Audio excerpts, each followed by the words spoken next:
Hey, what's up? I'll start in 1 second here. What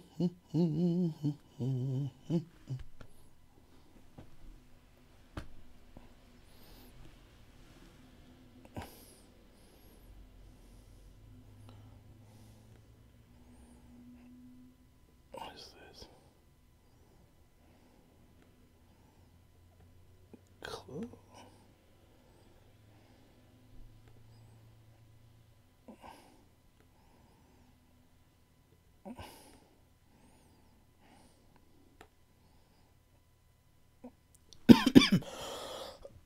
Hey, what's up, everyone? I'll start in 1 second here.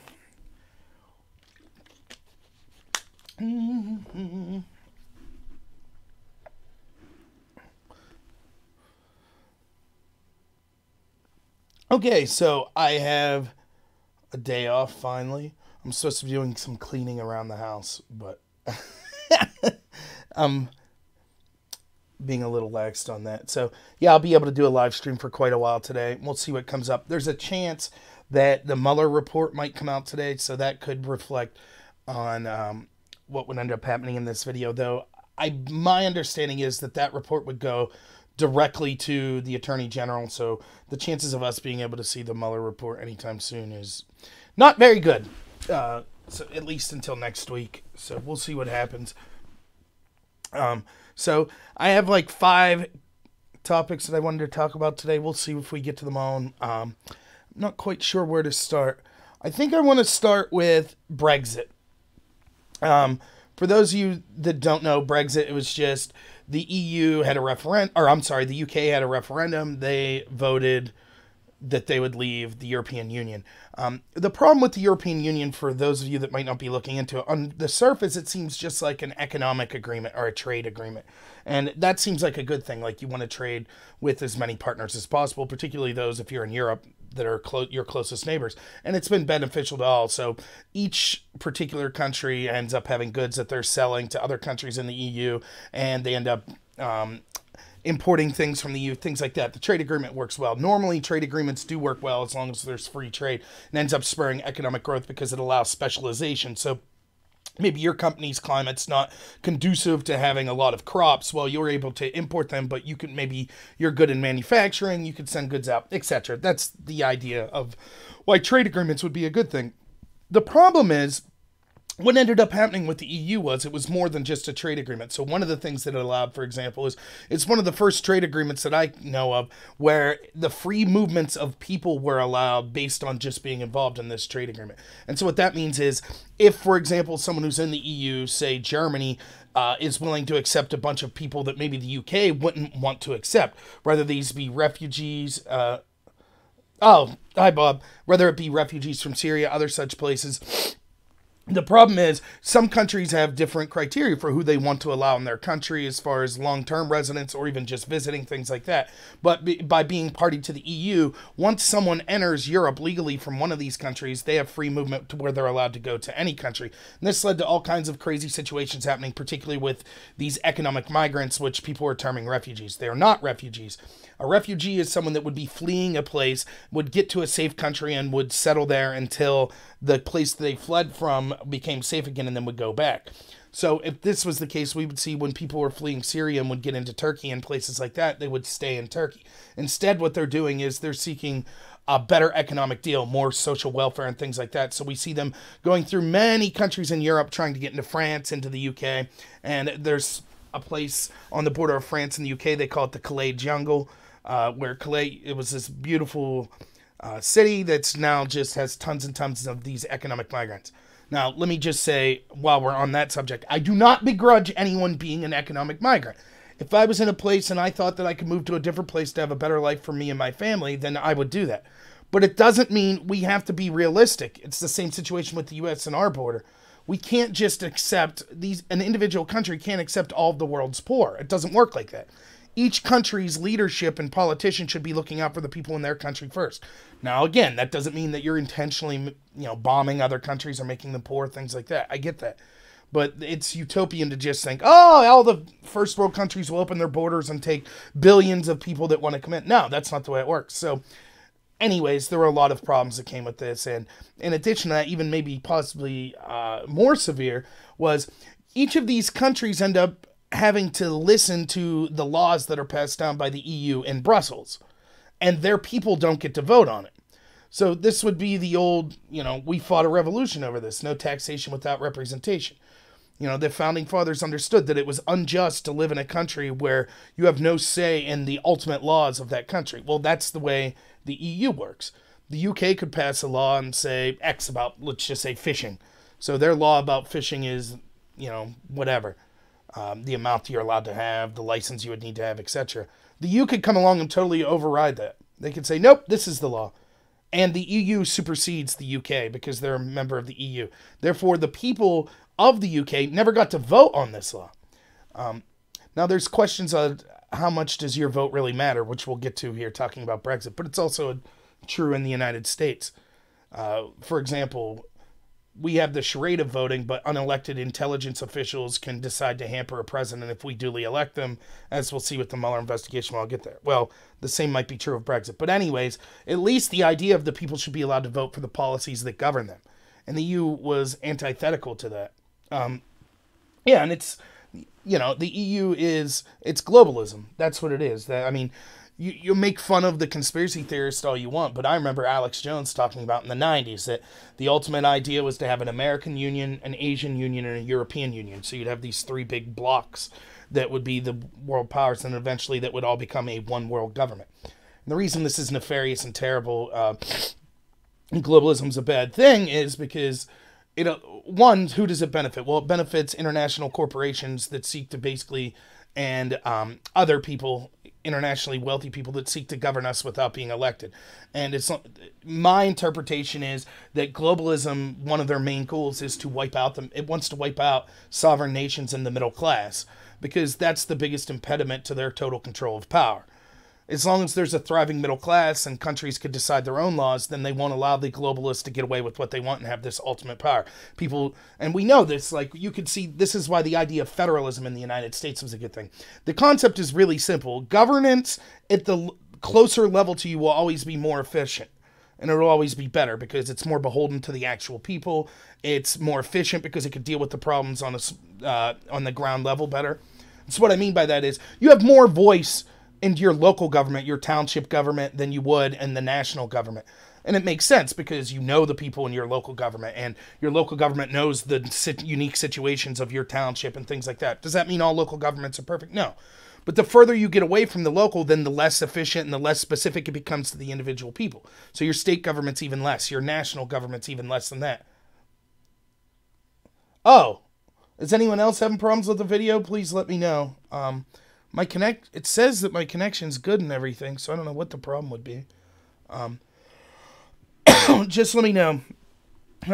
Yeah, if I have to restart it later, I will, but hopefully it fixes itself.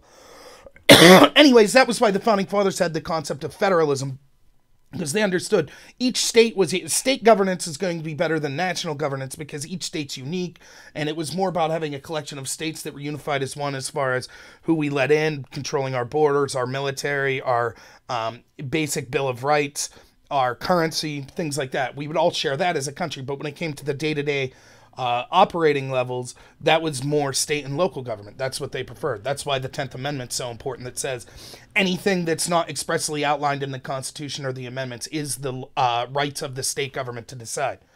But, I could go on about this all day. Let me know if it gets worse. I'm sorry, Dave.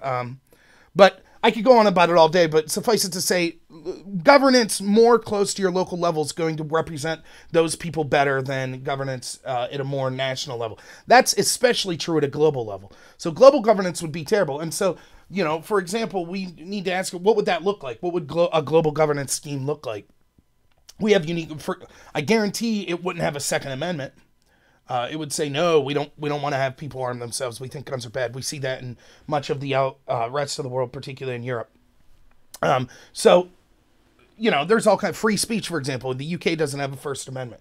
So, for example, you could be jailed in the UK because you have your dog do a joke or because you misgender someone. You can now be jailed for that. That's something that global governance would look like if we would lose all of our rights like that. So that's why that this is such a big danger. And it's set to benefit these wealthy international elites that want to have total control over the world government. They want to eliminate national sovereignty. They want to eliminate the middle class. I believe that's why they're fostering influx of refugees, because they want to overwhelm these countries and change the demographics of them. Not just a racial thing. That's not what I'm talking about, but change as far as what people believe, so they don't have as much concern as defending national sovereignty, things like that. So anyways, the UK took a stand against that, whether it be symbolically or not, and they let the people have a referendum. Now, the irony of this was, I think, just like in this country, yeah, right, I think in the United States, it's something you'll hear me talk, and I do definitely know more about U.S. politics than UK politics, so I have to claim ignorance on the local level of what's going on at the UK, but I think in both situations we can see a lot of times our elected leaders are more concerned about consolidating power, and a lot of them actually just are on face value globalist, and more than they're concerned of looking at their actual constituents. And so you hear me talk all the time about the establishment Republican and Democratic Party. I think my reading of the situation is the UK is very similar. You kind of have these establishment politicians. And so you end up with someone like Theresa May, who's leading the Brexit movement because her party's in charge. And so she's the one who has to deal with the arrangement to get out of the EU. Those type of people, I think, to placate the Nigel Farages of the world. So you had all these people in the UK that started to say, we're sick and tired of being bossed around by the EU. Well, the UK and their media and all of their academia, etc., all the elites thought that it was a shoo-in. Look, let's just leave the people have their stupid vote, and then when they lose, we could say, now see, we gave you a voice, you lost, now we're going to remain in the EU, shut your mouth.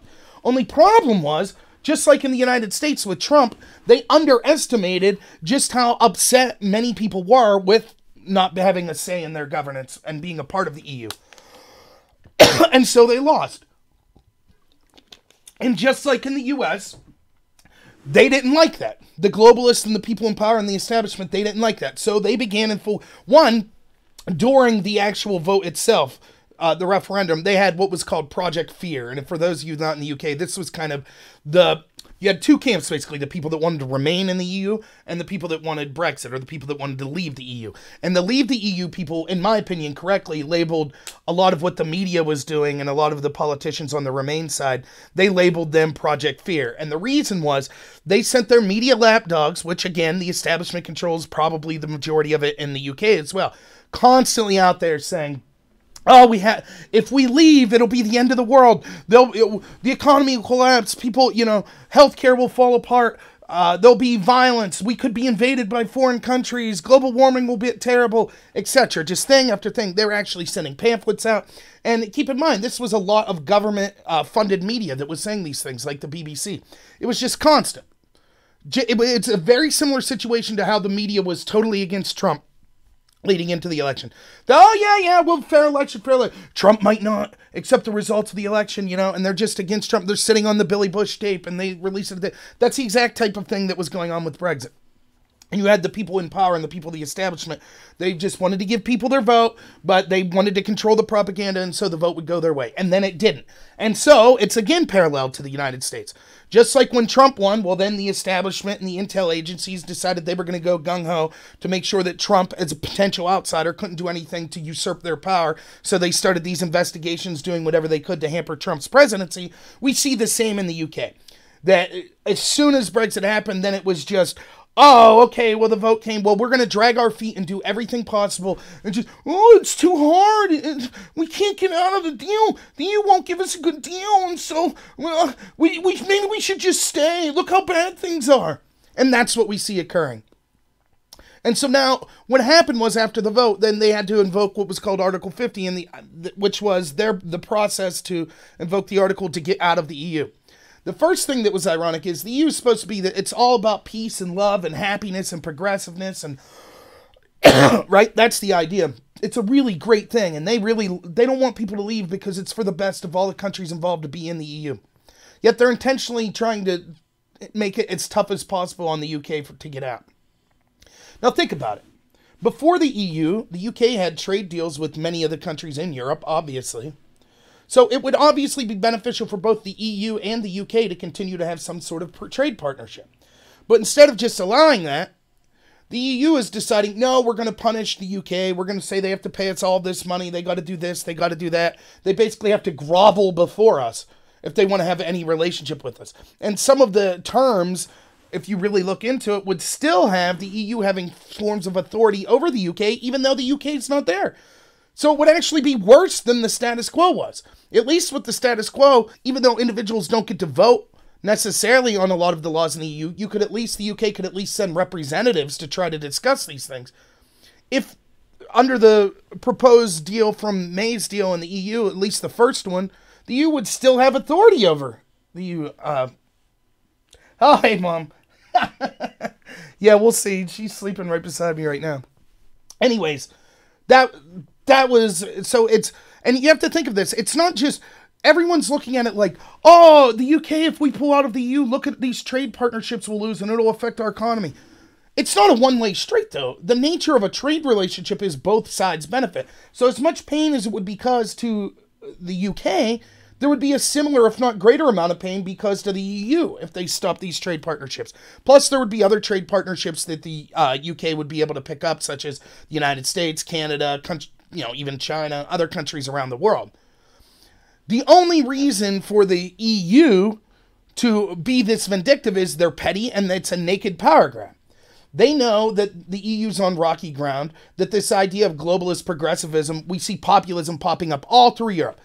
Because it turns out people don't like having a one-world government. They don't like a globalist government. They don't like having their national sovereignty eroded. They don't like the fact that they're basically the average people in the country are told that they're terrible people for wanting to, be populist or be nationalist and enjoy their national freedoms and have pride in their countries. They don't want that. They want to erase all that. And it turns out the average people are upset about that. You're starting to see places like Finland. You've seen places in Germany. You've seen places like Italy. All of these places, there have been kind of, the tighter the EU grabs their fists and the more progressive they come, the more things squeeze out and the population saying, no, we don't like this. And so the EU has to do whatever is possible to keep one of their bigger members, the UK, from leaving. And so they're being petty. They're being childish. If they were really just great progressive people, they would say, that's fine, you could leave. But as part of we're so progressive in the EU that we're willing to trade with all peoples as long as they're not like a militaristic threat to us. So we'll trade with the UK.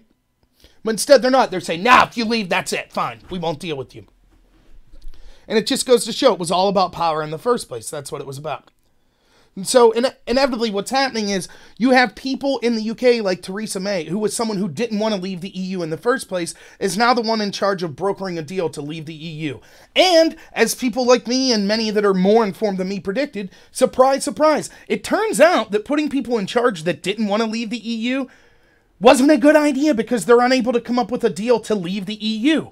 Who would have thought? I mean, it's just ridiculous. Yeah, and that's exactly right, Limmick. They're making an example of the UK. But May and them are involved in it in the first place. They're intentionally going along with the EU and it's just so hard. Like, it's so hard for us to leave. They're just saying no. We're trying to capitulate to them, but they're just saying no. And, come on, people in the UK. You have to vote for our deal that still gives the EU power, and it's a terrible deal for the UK. They didn't want to go in the first place, the people in charge. And so what happened was basically the deadline for reaching a deal came and passed. They've extended it a little, but it looks like there might be a, quote, no deal Brexit. And what that would mean is they leave without setting up a trade agreement, basically. Now, why is that a big deal? Because there's all, then there's all this fear-mongering. Oh, if we don't have a trade deal with the European Union, then we're just doomed. We won't be able to travel there. Our citizens won't be able to travel there. And, well, again, there'll be other trade deals that could be made, and it would hurt the EU inevitably anyways. And so things could be done in the... It's not going to be the doom and gloom that, like, you see articles, it's like the military firing up in the UK in case of Brexit. What are they worried about? The EU's going to attack Britain? Or that Russia's going to attack Britain? If that's how petty the EU is, and it's basically ran by Germany, but it's out of Brussels. If that's how petty they are, they're like, well, if you're not going to be part of our union, then we just wish the worst on you. We hope that you're blown off the face of the earth. We hope that all of your people starve to death. Does that sound like a group that you would want to be part of? You know, it reminds me of these conversations of why can't we pull out of Syria? Well, because the Kurds, because Turkey would just blow the Kurds away. Wait a minute, isn't Turkey our NATO ally? Why would we leave someone in a military alliance with us attack innocent people? Maybe if that's how evil and crappy the Turkish leadership is, they shouldn't be in a military alliance with us. It's the same with this situation with the EU. If they're so petty that they need to make an example because they need to hold on to power, then maybe they're not good people and you shouldn't be involved with them in the first place. And this seems to be a theme, right? Country to country with the progressives. It's the same in the United States with the progressives here. It's a naked attempt to gain power. That's all they care about. They don't care about double standards. They don't care about being corrupt. They don't care about wielding their power or not giving people a voice. None of that matters. It's all about getting power for them. And I'll get to, in the United States, how that's occurring with progressives and the establishment Democratic Party, because progressives are basically running it now, and how they want to rewrite the Constitution and get rid of all this stuff just so they can get more power. That's what we're seeing. And so, yeah, you're right. The UK government is in jeopardy, because what you see happening is there's push, and there's been a petition with over 3 million people to sign it. Now, the caveat to this petition is you don't necessarily have to be someone living in the UK to sign it. So it's hard to tell. And what does a petition mean anyways? But it's being trumpeted as, and the media is talking about it. Over 3 million people signed a petition that they want a second referendum. And I've talked to people that I would consider reasonably intelligent that are also for this second referendum. Now think of what this means. You had the Remain side and the Leave side come together and say, let's have a referendum. Basically, the Remain side is like, look, we got it in the bag. Let's just pretend to give the people a voice. And then when they lose, we could say, hey, we let you vote and you lost. Tough luck. End of story. That's the end of it. We're staying in the EU. That's what they wanted to happen. Unfortunately, they lost. And now the argument is, wait. The people that voted to leave were duped, or they were stupid, or they're old, or they don't, they're just terrible people. They're racist or xenophobic and they hate immigrants or whatever. Any excuse you could think. We need to have a second referendum. We need a second referendum now. Now think of what this is saying. They're basically saying, and we've seen this happen with the EU before, well, we're not dictators. We give people a voice. They can vote how they want. It's just we'll demand that we revote over and over and over again until we get the results we like. There was a treaty that Ireland signed called the Lisbon Treaty that was very much the same way. It was a treaty that would have benefited the EU. I forget the exact details of it right now. Originally, Ireland voted against the treaty. And so what did the EU do? They made them vote again until the results came the way the EU wanted. It's the same way here. There are people in the UK government at the establishment levels, they didn't want to leave. That was the consensus amongst the elites in politics in Britain. And so when they lost, they're like, we'll do everything we can to drag this out, to make it as painful as possible for the people, and then in a naked attempt to say, oh, maybe we should revote again. Now, so I've seen people talking about, what's democratic? Maybe people's opinions have changed. Let's have another vote. Let's have another vote. It's unbelievable to see otherwise intelligent people make this argument. What they're saying is, until my side wins, we just need to keep revoting. So then the obvious question is, okay, let's say we have a second referendum. And let's say this time Remain wins. So do the Leave people then get a third referendum in a year or two? How's that work? No. This one will be the end. As long as it goes the way that the Remain people want. If not, then there'll have to be another vote and another vote and another vote, etc. It's ridiculous. The will of the people is being usurped. This is exactly why there was a vote for Brexit in the first place. People were tired of, a lot of them, were tired of not having a voice in the way their country was going. They didn't want to be dictated by an international organization. They wanted to have their own say in how their own country was ran. And so they voted, and both sides before the vote said, we will respect the results of this vote and implement whatever the results are. And the Leave side won, and those results haven't been respected.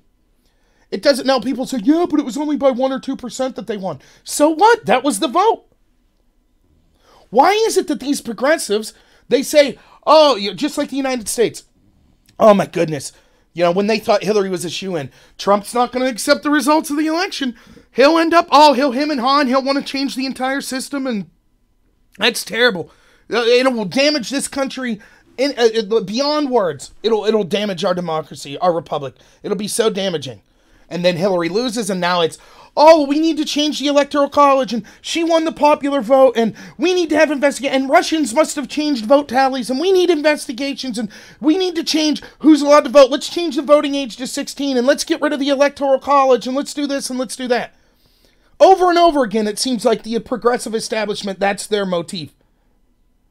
Pretend that elections matter. Virtue signal that, oh, we have to respect the results of the election. If our opponents lose and they don't respect the results, that would just be a travesty. Our media mouthpieces would go on 24/7 and say how this is purely, driving a wedge in the country and how evil and horrible it is. But when they lose, that's exactly what they do. And their media mouthpieces go, yeah, good point, Democrats. Good point, progressives. Yep, we need to totally change the system. Yep, the outcomes of the election, it was stolen. Trump's treasonous. Yep, the Brexit vote. Yep, those people were duped. They didn't know what they were talking about. They were all just racist. They were old people. Why should the old people get to dictate the way the country goes? Over and over and over again. And, I think it was Milton Friedman said, beware the person that you need to, I'm obviously not going to get it word for word, but basically his point was, you have to be worried more about the well-intentioned do-gooder who wants massive power than an evil dictator. Because the person who thinks that they're morally correct in obtaining all this power and skirting all the rules to do it, they're the people that are going to do real damage. And that's what we see over and over again. In the name of morality, these people know better than you. The progressives know better. The globalists know better. Your voice doesn't matter. You can have a voice so long as your voice agrees with them. Otherwise, you need to be censored. Otherwise, your vote needs to not be implemented, etc. And so now we see with Brexit, it's becoming a huge problem. And it's just another, over and over when it comes to the EU and the globalists, this occurs. And we can see the double standards in this situation as we'll be able to see in the Mueller situation, which I'll talk about now. So, now the Mueller situation. The first thing is that we can see it's supposed to be out soon. Now, as I said at the top of this video, it's probably not something that we, the public, will be able to see for a little while, until after the Attorney General sees.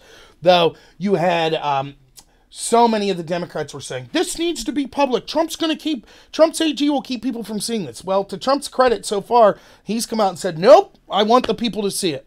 It should be as unredacted as possible. The people should see what Mueller's been up to for 2 years. And so that's a good thing. So it should be coming soon. It'll probably go to the AG first, and then we'll see what form of it we get to see. No doubt there will get to be some redactions. But you could already see that the media is thinking, oh, well, it's not going to be the smoking gun we thought it was.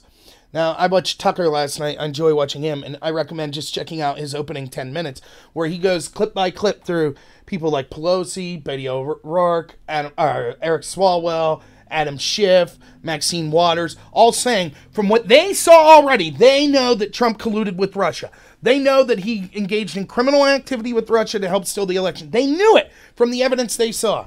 So apparently, either one, they were lying, which is the case, or second, they had more access to evidence than Mueller. I don't think so. But that was the narrative that was spun. Now, will there be any judgment for them? Remember, every time Trump criticizes John McCain. Oh, it's a terrible thing. Trump said anytime he criticizes anyone, oh, can you believe he's doing this? But they could flat out make up arguments that he's an agent of Russia. If Trump insults someone, if Trump says something about John McCain or the FBI or Supreme Court, that's him damaging America. He's driving a wedge. My goodness, he's so divisive. He's tearing this country apart. But we have all these Democratic leaders and their media mouthpieces 24/7 for 2 years saying Trump's an agent of Russia, Trump's an agent of Russia, and the investigation, it looks like, is winding down, and there's not going to be proof of that. Was that them hurting the country? Oh, no, that's fine. It was okay for them to do that. And so, let's say, there won't be any mea culpas. No one's going to apologize. There was a good article I read on Zero Hedge. I forget the guy, C.J. Hopkins, I think, wrote it. And C.J. Hopkins is someone who doesn't like Trump, who's a liberal. And he's talking about how, listen, once the Mueller report comes out, it's going to be up to liberals like him to come out of the woodwork and say, now, see, we told you. All of you other supposed liberals that have been on this Trump-Russia thing for 2.5 years, we told you that you shouldn't be kowtowing to the intel agencies, That was everything that supposed liberals were against. And so we need to make sure that another instance of this doesn't come up in our country because it's so damaging to the country. And that's the truth. We do need liberals to speak out in addition to independents, conservatives, and anyone else of just how dangerous this is. Again, it's the biggest political scandal in the history of this country. Barack Obama's intel agencies and investigative agencies being used as a weapon to go after Trump that was resulted in investigations of his lawyers being raided in the middle of the night, crimes from more than 10 years ago, etc., and on and on and on. All in an attempt to keep him from getting power, to keep a political opponent from getting power. It's the biggest political scandal in the history of this country. Richard Nixon had a couple of bumbling fools go into a hotel and try to spy on his opponent. Barack Obama used the strongest intel agency in the history of the world to do just that. And the media that's supposed to be our watchdogs, the same media that was there for Nixon and said, they're so proud, they took down a president, they stopped corruption. They have nothing to say about Obama doing this. In fact, they're aiding Obama. They're aiding the intel community. The same media, by the way, that told us after the Iraq war, we were lied to by the intel community. Never again. We're sorry. We'll be more diligent next time. Particularly the left-wing media. Particularly you saw that from your CNNs, your New York Times, places like that. Now, not 10 years later, they're now mouthpieces saying, not only are they mouthpieces spewing whatever the intel agencies want, but they say if you criticize them, then you're hurting this country. We have to just shut up and do what these unelected bureaucrats say. That's what they're saying. And I tell you, you've heard this speech from me before, but that's why this is such a big deal. It was a witch hunt from the get-go. And we could see that. Now, one of the arguments I was having on a website I'm on about Mueller is, if Mueller comes out with the results that either side wants, does that mean that no criticism could be leveled at Mueller? So in other words, a lot of Trump people have been saying there's been things about the Mueller investigation that were shady, but if he comes out and says, yeah, there's no Russia collusion, then Trump supporters will be like, yeah, Mueller's the man. Yeah, he's right. I don't see it that way.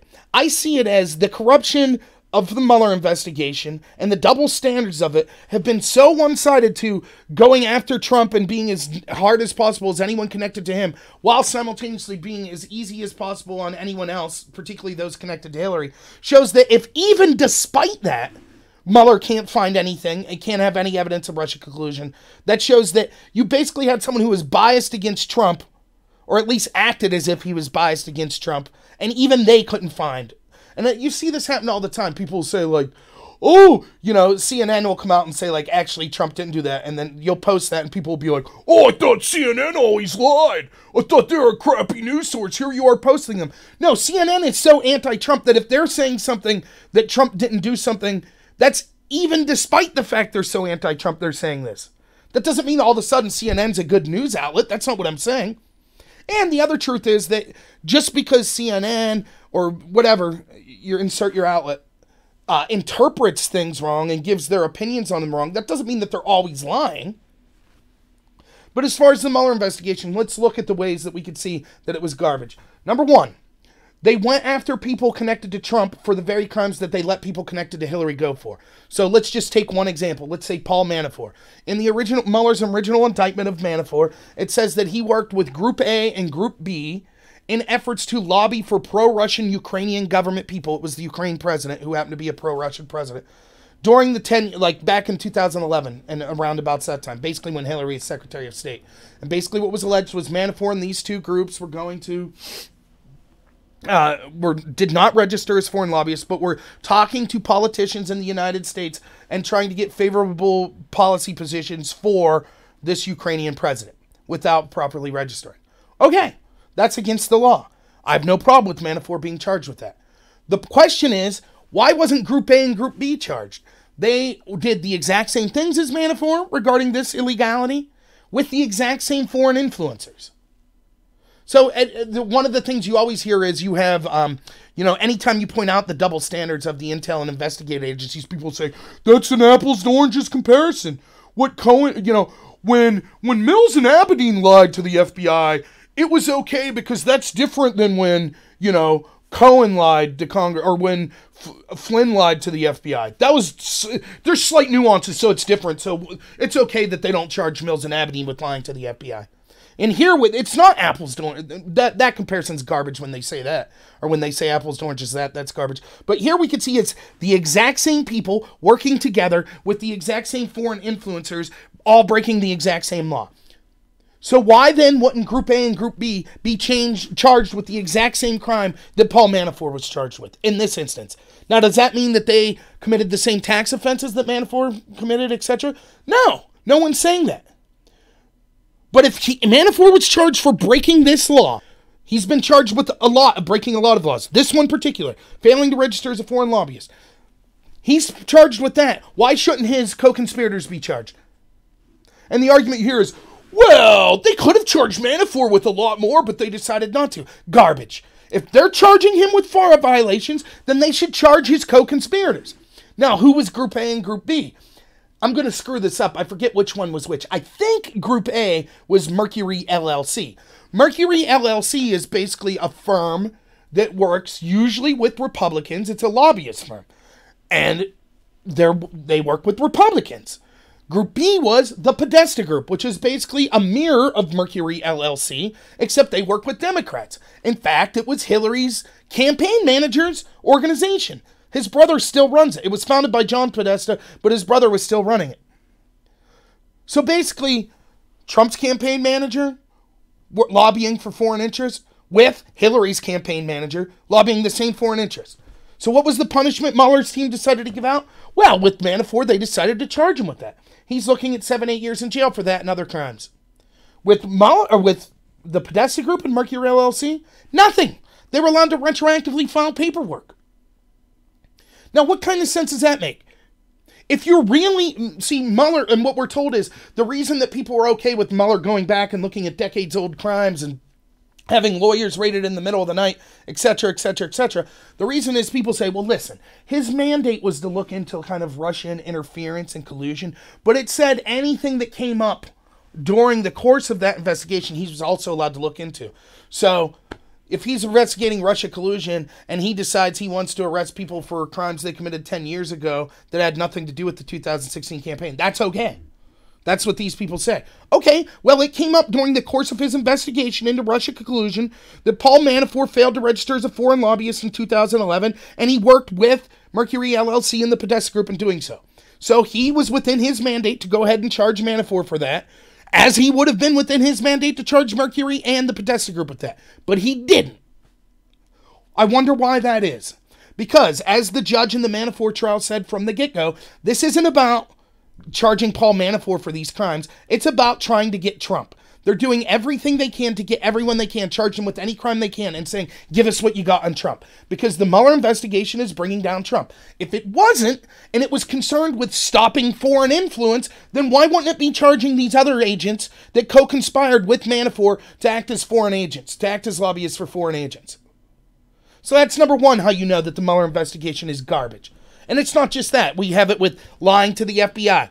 It was within Mueller's purview that would have came up to go ahead and charge the people that lied to the FBI, Mills and Aberdeen. I mean, he charged Flynn for it. Remember, never forget, the agents that left when they interviewed Flynn, the FBI agents said that they didn't think that Flynn was intentionally lying, and they didn't intend to charge him. It was only once Mueller came on that he did intend to charge Flynn with lying. So he had the same authority that he could have done that with the FBI, the lies that Mills and Aberdeen told the FBI, or the lies that Hillary told the FBI. But he didn't. He charged Cohen for lying to Congress. He could have done the same with Brennan, Comey, others that lied in front of Congress. But he didn't. Over and over we see that it's always go after the Trump people as hard as possible. Don't look at any other foreign influence. Don't charge anyone else that's not connected to Trump. So we know that that's garbage. The second reason we know is, who did Mueller stack his team with? Look, I get it, and people will say, oh, just because they're a bunch of Democrats, like, so what? That's not his fault. Well, it looks shady. The appearance of it's shady. But it's more than that. He put people on his team, and it's not just Strzok and Page, because people say, when he found out Strzok and Page were corrupt, he let them go. No, that's not what happened. That's I'll get to in the third point. But we had, and I can't remember all their names right now, but there were people that formerly worked for Hillary's, what's the word I'm looking for? Organization, not organization. Man, I'm drawing a blank here. But the Clinton Foundation, her foundation, We had people that, lawyers that defended people from the foundation and defended other people close to Hillary that were then part of Bob Mueller's team looking into Trump and Trump's team. How much sense does that make? This isn't just someone, that's different than being like, yeah, I voted for Hillary, but that shouldn't begrudge me from being impartial and doing an investigation. No, you were actually an employee of her associates. You represented them criminally and civilly. So you have more than just I voted for them type relationship. You had a working relationship with Hillary and people connected to her, and now you're in the Trump investigation. And Mueller stacked his team with people like that. And people can make all the excuses they want. You know damn well that if there was a special counsel approved to look into someone on the Democrat side, let's say there's a special counsel for whatever reason that would be appointed or to look into Obama and crimes that were committed in the Obama administration. Which, by the way, I don't know that I'd want a special counsel, but there certainly needs to start to be criminal investigations into Obama and his administration. But anyways, let's say there was a special counsel appointed. And it just so happened to be stuck with a bunch of former lawyers that represented Trump, that were Trump supporters. Some of them even saying that they could smell Obama supporters and things like that. How do you think the media and the Democrats would take that? They'd be like, well, that's fine. You know, the special counsel is a professional. He'll rein in all the... There won't be bias. Trust us. It'll be good. It'll be all right. And then all of a sudden, those same people that they start investigating Obama, they start charging him with people connected him with crimes left and right that we know people connected to Trump committed. But they're letting the Trump people off the hook. How do you think the media would react to that? How do you think the Democrats would react to that? There'd be riots in the street. People would be screaming that it was unjust, it's authoritarian. Where does this special counsel get his power? What do you mean he's looking back into Obama from the times he was in college? He's looking back 10, 20 years into crimes that Obama or people connected to him committed. What do you mean? That's absurd. We know that would be the case because the majority of the people that are cheering for the Mueller investigation hate Trump and they're okay with intel agency corruption as long as it's directed at Trump. They're fine with it. And they will cry the loudest when that corruption is then directed at someone who they like. If an anti-establishment Democrat actually was nominated and won, and they would start to do things like saying, let's pull out of Syria, let's pull out of Afghanistan, these same weapons, this same corruption will be wielded against that candidate. And then so many progressives that were giggly and happy and wanted to see Trump go down and knew that he was treasonous will be saying, this isn't fair, this is corrupt, this is authoritarian. How can these unelected bureaucrats, if Trump would use opposition research that he paid for to go after his 2020 presidential opponent, the screams would be deafening. Again, riots in the street. Media would be saying, Trump can't even fire Comey without them saying, this is treason, this is obstruction of justice, this is authoritarian, it's a Saturday Night Massacre. Here we go, it's Nixon all over again. This is such corruption. So imagine if he would do what Obama did and use paid opposition research from his allies to go after who his 2020 opponent would be. Imagine the screams you'd hear. So that's another way that Mueller's corrupt. The third most obvious way Mueller's corrupt, and I can't believe how many discussions I've had with this. I have a video on this that you can check out if you search my YouTube channel about Robert Mueller, his team wiping the phones that he gave to Strzok and Page clean, and so that the IG Horowitz was unable to see the text messages on those devices. Now, this story to me grossly undercovered by our mainstream media, of course. And even when you tell people, and you're starting to see it like websites I'm on where just a year or two ago, even just 6 months ago, people were so confident Trump was going down, that he was a Russian agent. They were on there every day. Yeah. Now all of a sudden you start to point out stories like this. Mueller's a man of integrity. So you point out this story. They're nowhere to be found. Or you point out, which I'll get to in a minute, now it looks like, what's that? Hillary's team and people in the DNC colluded with the Ukrainian government trying to get dirt on Trump? No investigation by the FBI? What do you mean? You tell that to people, silence. They have nothing to say. Well, I thought collusion was a big deal. I thought foreign influence was a big deal. Nope, don't have anything to say. Because it is what we expected the whole time.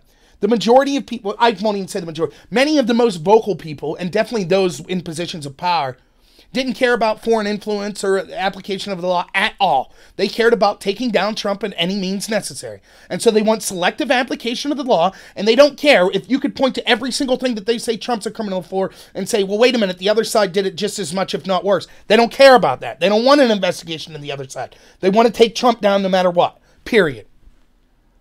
So this situation with the Mueller iPhones, I was basically... there are three things that I was told about this. Here's the story in a nutshell.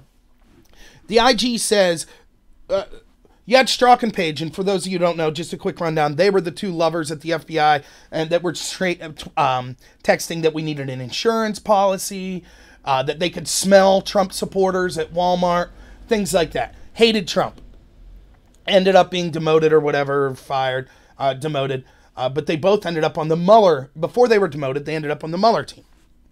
So the IG, the Inspector General, he was actually called to investigate why Comey announced that Hillary Clinton was under investigation again. That's a big... Comey admitted that it was basically because he thought Hillary was going to win, and he was trying to help her because once she won, he didn't want this hanging as a cloud over her presidency, so he just wanted to get it out of the way. We also know that they were basically forced to do that because the FBI under Comey and Strzok sat on Weiner's laptop until basically whistleblowers went to the highest levels of the FBI and said, why are we sitting on this evidence?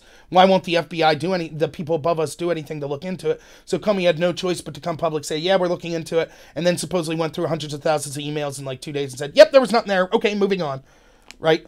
But the Democrats were the ones that called for the IG. So they can't even say, oh, this was something Trump did. So the Inspector General came and they were like, hey, Inspector General, you're an independent look. Can you take an independent look at the Hillary investigation and at the Trump-Russia investigation? Okay. In the efforts of that, text messages started to be released that showed how Strzok and Page were biased, etc. So here's what happens. When Strzok and Page went over to the Mueller team, as members of the FBI, you're given an official device, like phone, that you're supposed to use for all work-related stuff. It's for very obvious reasons. You don't want to be using your home phone that's unsecured, texting classified details or details of your job or investigations and things like that, because it would be easier to hack or easier for the public to see that information. So you're supposed to use these work phones. So their FBI phones were Samsung Galaxy S5s, I believe. Though all the text messages we've seen are from that. Now, there was a point where a big batch of those texts went missing, and the FBI claimed it was because of a glitch. But many of those texts have since been found. But there was a story. How convenient. A lot of these text messages disappeared. It was supposedly because of glitch, and now they've been found. Okay. Take that information I just told you about the Samsungs. The FBI gave them Samsungs. Put that in a box over here. We're done talking about the FBI Samsung phones. Okay? And I'll get to why that's important in a minute. They're over here. The FBI Samsungs, done. Now, Strzok and Page both get pointed to the Mueller's team. Mueller also gives them a working device. These are iPhones. That was the device they used for their work while they were on Mueller's team. The IG comes to Mueller at some point and says, listen, we have evidence from all these Samsung phones over here when they were in the FBI. We've looked into these phones and the data retention, that the FBI retained the data, and we've seen a bunch of inappropriate text messages. Not just inappropriate in the sense that they were having an affair, but inappropriate that there could be possible bias. They're talking about things like insurance policies. They're besmirching Trump supporters, etc. I thought you should be aware of this. Now, Mueller gets told this, right? That's the FBI Samsung phones that these texts came from. Mueller makes a decision then to let go of Strzok immediately, and I think Page later on. Now, there's two possible reasons that Mueller could have had for doing this. One is that he was worried, based on his conversation with the IG, that those texts showed an amount of bias that would hurt his investigation into Trump. Or, number two, even if he trusted Strzok and Page and their bias wouldn't hurt the investigation, the appearance of them being involved in this investigation, with the public and with Republicans and with everyone knowing what was going on, what Strzok and Page were saying in these text messages against Trump, would be very bad. Now think of where you're at if you're Mueller. We know that this is one of the most politicized investigations ever, regardless if it be a witch hunt or not. Let's just say it's on the up and up for the sake of this argument. It's not a witch hunt. They're actually looking to get it. Mueller knows that he's walking a very fine line. Just like Comey knew he was walking a fine line with the investigation into Russia and with the investigation into Hillary. And so because of that, and we've seen this, people like Comey testify in front of Congress, the appearance of everything being on the up and up and not being biased was very important. The public was faith in places like the FBI was shaken because of these text messages, was shaken because of the investigations into Hillary and Trump. And so it was important that the FBI and Mueller look as impartial as possible. And so that's why you don't want people, even if you're Mueller, or even if you're Comey for that matter, and you think, wow, geez, Strzok and Page, no matter what they say in these texts, I really trust them as good agents. You would still say, look, but the public might not, seeing as how inflammatory these texts are. So we're going to get them off these teams. So Mueller correctly is like, okay, I don't want, because here's what happens. Let's say then they do find evidence of Trump doing something, but then Trump's people and Trump supporters will always be able to say, yes, but Strzok and Page, they were there and we know that they were incredibly biased. And so maybe there were some shenanigans here. So Mueller wants it to be as straightforward as possible that he's impartial. So he gets rid of Strzok and Page. Okay, makes sense. So whether it be for reason one, because he was actually worried that they'd be biased, or reason two, he was worried it would give the appearance of bias, it both has the same effect. The public may not have got the investigation of true justice, or they might suspect, even if they did get that, they might suspect it wasn't impartial because of these text messages. And Mueller is in the business of wanting to seem as impartial as possible. He should be, at least. That's what a good investigator, a good leader of an investigation would do. Someone who was a career man at the FBI. This isn't just some guy off the street. So he gets rid of him. He simultaneously, well, now keep in mind, he gets approached by the IG. The IG says, okay, so we looked at these Samsungs, and there were a bunch of shady texts. So Mueller's like, okay, those shady texts and talking to the IG was reason enough for him to get rid of Strzok and Page. Now, he has to know at this point. Now, geez, if during their tenure at the FBI, they had all these biased text messages that the public's outraged about, that many people were saying could be examples of bias, so much so that even the IG in his report into the Hillary investigation would say he did not have confidence to say that Strzok's bias didn't influence his decision to prioritize the Hillary investigation over the Russia investigation. Even the IG saying that. So Mueller, he would, and it's all about these texts from these Samsungs. Mueller would then say, well, geez, I gave them iPhones. I better preserve those iPhones because I don't want to give the appearance of impartiality by not allowing the text from them to come public. He would know that. He would know the IG looked at text from the FBI phones, so they'd probably want to look at the text from this Mueller team phones. So what does Mueller do? If he decides to have his team wipe those phones clean instead of preserving the evidence. Oh, and because he's a special counselor and not in the FBI, he's not held accountable to the FBI's data retention policies. So there is literally no record whatsoever of these texts that were on this phone. Mueller's records keeper said that because they were supposedly going to keep records from the phone that were work related. Because, let's say Strzok interviewed someone in part of the investigation while he was on the Mueller team, and he had data on his phone that was relevant to the ongoing investigation. Which clearly that would be the case. That should be the case. That's the device they're supposed to be using when working there. The records keeper said that neither Strzok nor Page's phone had anything work-related on it that needed to be kept. Nothing. There were no inflammatory texts. There was no work-related stuff on it. So they completely wiped all of the data off of them. So when the IG predictably goes and says, okay, I would like to look at these phones. Oh, sorry, man, we wiped them all. So Mueller knew, he thought that the text on the FBI phones were enough of a problem and a perception problem to get rid of Strzok and Page, but he decided to have he knew that the IG would be looking for the iPhones that he issued them, but decided instead to allow his team to wipe them clean. That is either incompetence of the highest magnitude or corruption. Now, I had someone say to me, but wait a minute, why would he delete the text off those? If he got rid of Strzok and Page, that proves he wasn't covering for them. Because he got rid of Strzok and Page because he wanted his investigation to go on. He didn't want there to be a stain on it. For people to be able to say, these people that hate Trump so much are still on the investigation. It proves that there could be bias involved. So he got rid of them. Because that's what he needed to do to have the public have faith in him. But let's say during their tenure, let's just say for argument's sake that Strzok and Page, which seems to be plausible, seeing as how they were texting all this stuff on the FBI phones, and then right after that, it doesn't seem like they would magically stop just because they got iPhones. So they probably were texting stuff there. It might look bad for the Mueller investigation, wouldn't it? To know, geez, two of these people that were in charge of this investigation, even when they were with Mueller's team, were still texting this type of bias stuff.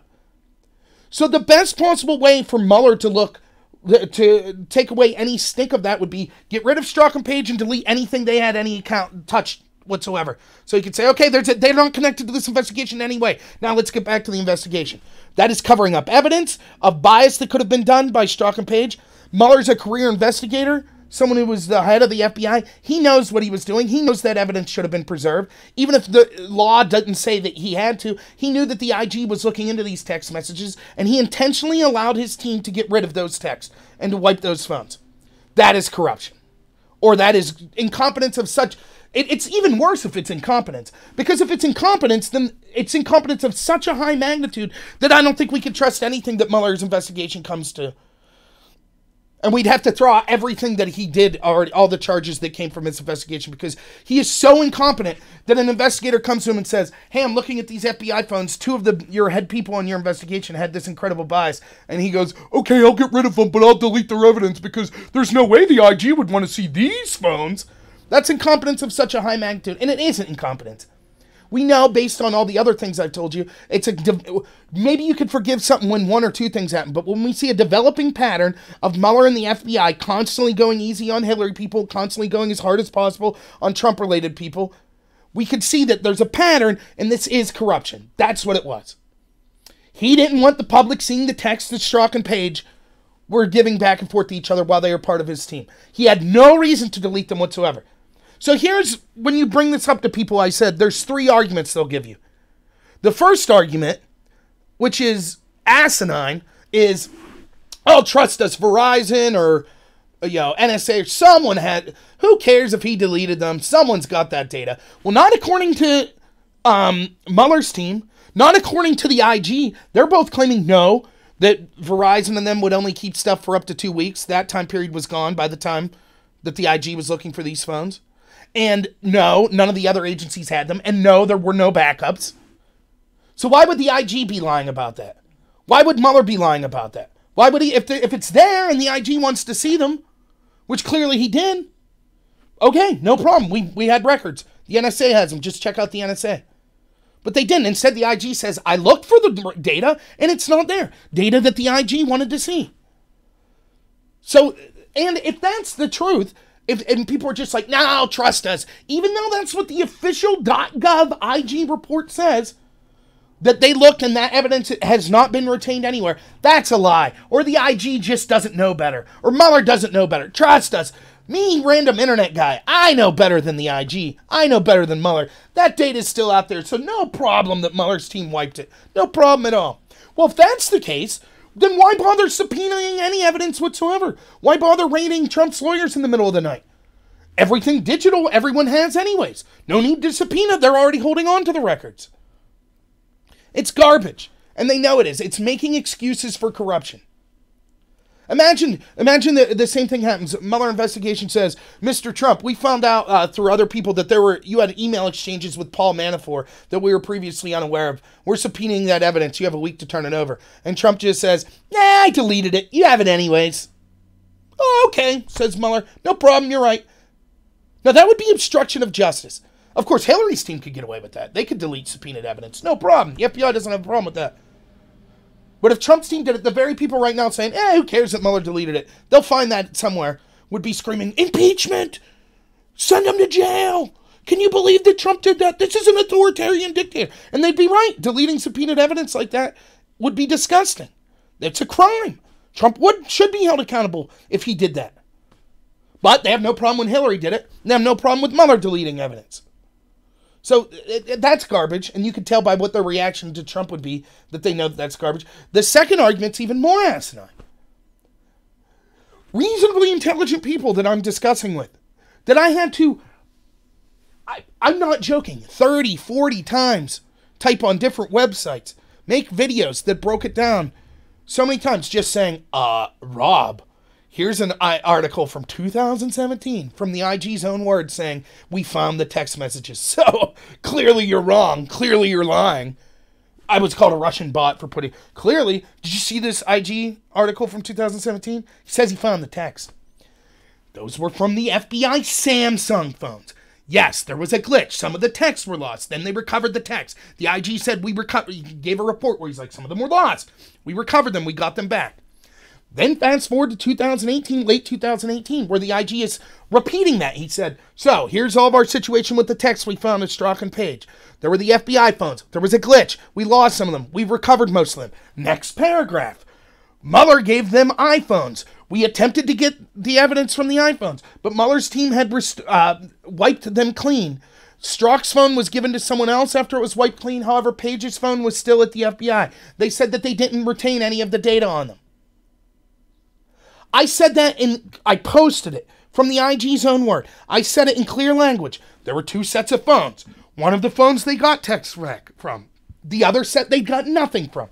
And over and over and over and over, people were like, yeah, they got the text back. Did you read this 2017 IG report? No, that's referring to the Samsung phones. Now here is the IG's own words from 3 days ago saying, yes, we got them back from the Samsung phones, but not from the Mueller-provided iPhones. Yeah, but did you read this in 2017? The IG saying, actually, we did get the text, so you must be a Russian bot. No, that's the FBI Samsung phones. We're talking about the Mueller-issued iPhones. Over and over and over. To the point where I've even had discussions as recently as today when people were trying to tell me, actually, they recovered all those texts, so how do we know it was shady? How do we know what was in the text if we didn't recover them? Clearly, they were recovered. Yes, for the FBI phones, not Mueller's team's phones. I don't know how much clearer you could make it. I don't know if it's willful ignorance or if it's just people trying to cover up for corruption. And then the third argument that's given is the best of all. Who cares? Who cares? So what? Mueller did that. All right, well, whatever. He's still got integrity. He's still doing a good job. Are you kidding me? There is no possible explanation whatsoever for why he would have allowed his team to delete those phones. If they did it against his wishes, then he should come public and say, I don't know why they did that.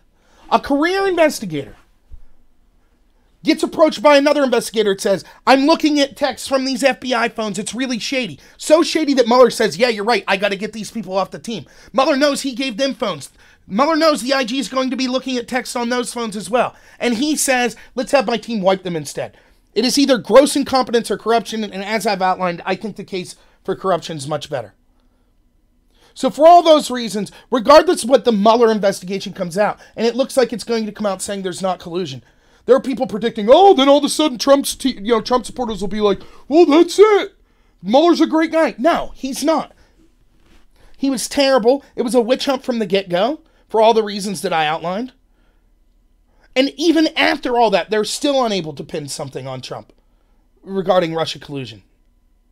There still should be an investigation certainly into the Obama administration, their weaponization of the FBI and other intel agencies. And until we solve that, you and me's voice, regardless if you're Republican, Democrat, progressive, conservative, liberal, socialist, capitalist, your voice literally doesn't matter if unelected bureaucrats can determine who becomes president and weaponize their most powerful intel agency, the most powerful in the history of the world, to spy on, to keep elected officials from accomplishing their goals, etc.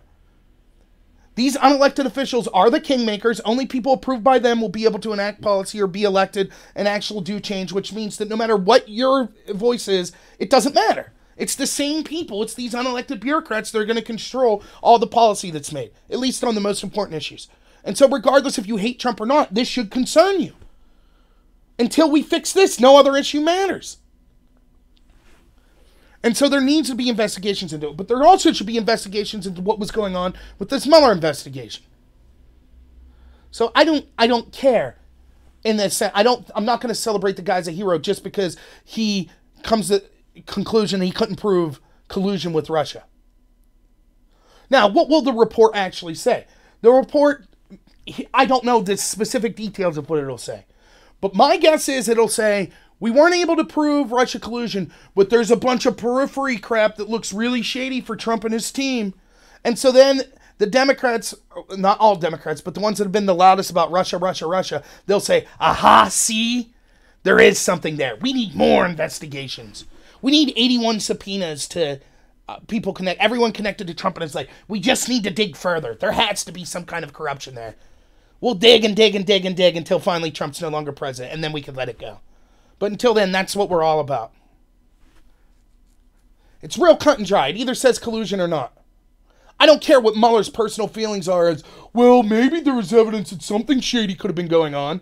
Here's evidence that something shady could be. If that's the standard, right, why does Mueller's opinion matter more than anyone else's? I'll give you some evidence that something shady wanted to go on. What if I told you this, that there was a deal coming up to sell material for nuclear weapons, the control of them, to Russians, and one of the agencies that had to sign off, the head of that agency's husband met with the president of Russia, or met with Putin 2 weeks before the vote, and then received a couple days later $500,000 from a Russian-owned bank.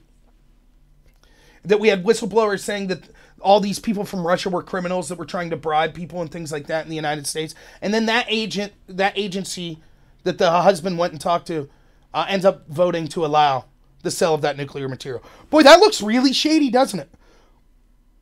Oh, by the way, that whistleblower that came forward that said there was all kinds of criminal... By the way, 2 people were arrested in that. 2 Russian agents were arrested for all kinds of crimes connected to this.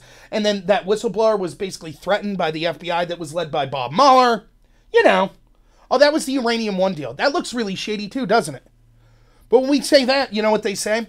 You know what the Democrats... That's just a conspiracy theory. No one was charged. If it was a crime, someone would have been charged. No one was charged. So you're just bringing up conspiracy theories. Nothing bad happened there. Watch them push the conspiracy theory. Trump won't be charged, but they won't care. They'll say, it doesn't matter. Did you see all the shady stuff? It said there was shady stuff, so It's funny how that tune changes, huh? I mean, what could have happened? Did Melania go meet Putin and get $500,000 from her? That'd be shady, wouldn't it? Of course it would be. Oh, no, that was Hillary when she was Secretary of State. That was her husband that did that. So, we could just see that nothing will change. We were told by the Democrats, Mueller's got the goods. When the House Intel community came out and said, yeah, we didn't find evidence of Russia collusion. And then when the Senate Intel community came out then just recently and said, we also didn't find evidence of Trump being involved in any sort of Russia collusion. We were told, but Mueller's got a deeper investigation. He's got the tools to get deeper. He'll have the goods. Mueller will get it. Trust us. Trust us. Mueller, he'll get to the bottom of it. Now what are they saying? Well, we need more investigations. Mueller didn't have all the tools necessary. That's just one investigation. Let's have some more. Oh, and it wasn't about collusion. It was about obstruction of justice. Obstruction of justice. That's what it was about. It's so transparent. We knew what it was about from the get-go. I mean, was I just lucky? Was I just lucky that I was able to predict from the outset of this? Yeah, this is going to be garbage. It's just an excuse to try to look at everyone connected to Trump for decades past, to find any crime whatsoever that he possibly committed, and then use that as justification for impeachment. What am I, a psychic? No, because it was obvious. The signs were there. All you had to do was look. Now, I just did a video this week on Ukrainian collusion. This was a story. This was floating around in 2016, 2017. Probably 2017 was the first I'd read it. But it was, you had someone connected to the DNC that was going to the Ukraine, trying to get dirt on Trump from Ukrainian government officials, and then did get that dirt and used it to smear people connected to Trump. The very thing that the entire investigation into Trump-Russia collusion was supposed to be about. Don Jr. tried to get dirt from a foreign source. He didn't get it, but he attempted to smear his opponent. And so he should go to jail, and it's terrible, and, we need these investigations into everything because of that. That's collusion. And they'll cite the law. Oh, it says getting a thing of value from someone who's not a United States citizen. That's what the law says. So he tried to get information. So that means that he broke the law. Okay. Well, one, as I said in that video I did on Ukraine, we know that, of course, Hillary's team and the DNC did the very thing they accused Trump of. except they were successful.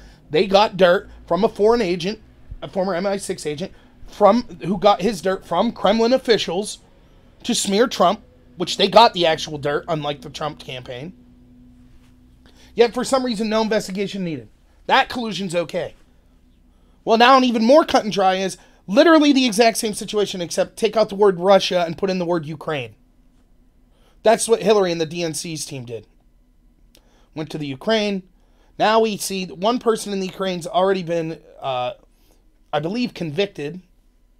Lyshenko was his name, was convicted by Ukrainian courts. What had happened was there was an investigation into Paul Manafort, and because remember, Manafort was lobbying for this former Ukrainian president. So the new Ukrainian regime that's in is not necessarily a fan of the former Ukrainian president. And so they were doing an investigation to see exactly how Manafort worked with, and if there was anything criminal done by Manafort by Ukrainian law when he was lobbying for Yakovlev, or I can't even pronounce his name, but the pro-Russian Ukrainian president. And so in the course of their investigation, you had supposedly you had two Russian or Ukrainian officials work with Hillary's team to release information about that ongoing criminal investigation in the Ukraine because they wanted Hillary to help Hillary win the 2016 election. Now here's what we know for sure. We know that Lyshenko's been charged. We know that I think Lyshenko's been convicted. Syntex, the second Ukrainian gentleman, he's been charged just this week, I think. We know that there was a DNC agent who worked with the Ukraine called Alexandra Chalupa, who went to the Ukraine to seek this dirt. We know that the DNC admits that they knew that this agent went there. We know that this dirt was eventually used. This dirt was what inspired Trump to fire Manafort in the first place. So the dirt was received. We know that the Ukraine's at least alleging it was these two Ukrainian officials. We know that someone from the DNC went to talk to Ukrainian officials to get this dirt and got it, and it was used. And we know that the DNC knew about it. So we have more proof of just what we know there without any investigation, which is public knowledge, of actual collusion with the foreign power than 2.5 years of investigation from the FBI and Mueller into Trump's team. And when you talk about this, I'm on these websites. Where are all the people? Collusion's such a huge crime. It's such a big deal. It's selling out the country. Oh my God, Don Jr. needs to be in jail. Where are they now? Oh, nothing. We don't have anything. Well, just because Ukraine says something. Yes, the DNC admitted that they knew one of their people that worked for them went to the Ukraine to seek this dirt out. And we know that that dirt was obtained because it was made public. And that was ultimately what led to the firing of Manafort by Trump. But they're okay with that. This has been my pet peeve the entire way through these investigations. We could look at each law that's supposedly been broken by any politician, by any lobbyist, by any lawyer, etc. We could look at them and say, do we agree with this law or not? Should it be changed? That's fine. I don't have a problem doing that. It's the same as our justice system in general in our country. You might be against the weed law. You might be against public intoxication law. You might be against disorderly conduct laws. Whatever. We could look at those individual laws. But the most important thing is equal application of those laws. And so, particularly when you're talking about the highest levels of government. And so, okay, regardless of what you think of the failing to register as a foreign lobbyist laws, they are the law. If the law's broke, that's fine. Then go after the person. But as we see so often is the case, we can see in smaller laws that affect us on a day-to-day basis, the laws are written in such a way that almost everyone breaks them. And so then it becomes, well, we'll just apply it when we want. I remember one time I was charged with disorderly conduct. Got the charges dropped. But I was talking to the police officer. I got arrested by one officer, and then I got to hang out with the second officer while I was filling out the paperwork. The second officer was really cool. What's up, Jeff? And I got charged with disorderly conduct, and I was like, this is ridiculous. I didn't have disorderly conduct. And the cop was like, yeah, you did. He's like, go look up your state law of disorderly conduct. It's basically written such that almost everyone breaks it every day. And so then if a police officer wants to charge you with it, they can. So maybe they, they can't get you for the crime they think you committed, so it's just like, well, you committed disorderly conduct. And sure enough, you look it up, it's like saying something that could be considered a nuisance to other people in public, so your radio being too loud, or you just talking too loud, or having an argument. Basically, so many things fall under this purview. Well, it's the same way with a lot of these, like failing to register as a foreign lobbyist. Or how about lying to Congress? How many people do that? Constantly, for years. We know that's the case. We see Facebook CEOs, we see Twitter CEOs, we see Brennan and Comey and Clapper from all the intel agencies. We see all sorts of people out in front of Congress lie all the time. Never charge, never charge, never charge. Oh, but when a Trump person connected to Trump does it, now we'll charge it. That's the problem. The selective application of the laws, that's the bigger problem. And so when you could point to over and over again, there's just no answer. People just want to ignore it. Well, Hillary's not president, so who cares if people connected to her broke the law? Garbage. If you're concerned with these laws needing to be upheld, then start charging people, everyone that does it. Don't just charge people connected to Trump. And I still stand by. If Trump broke any laws, then charge him. I'm not a cult of personality where I think that, I defend Trump. There's things I like about him. There's things I dislike about him. I talk about him, both of those all the time. But I'm not beholden to him. If he broke the law, charge him. I just want to see equal application. Why did we need a special counselor? Why did we need an initial investigation into Trump-Russia collusion? I asked this question to people. Again, people that I respect, but they hate Trump. And they would say, because I'm like, let's just get it now, at the beginning of it. Put it down on paper now, so we can say, this is the criteria. When this criteria is met, then we need a special counselor, no matter who does it, no matter what side. When this criteria is met, then we need the FBI to start an investigation. Doesn't matter what side. And so they'd say stuff like, okay, here's what it was. It was Trump and the people connected to him and all their shady connections to Russians. That's it? Yeah, that's it. Okay. Some of those very same Russians had equally shady connections with people connected to Hillary. We can go through the list. We had Podesta working with Manafort, failing to register as a foreign lobbyist. Some of the characters are actually the exact same people.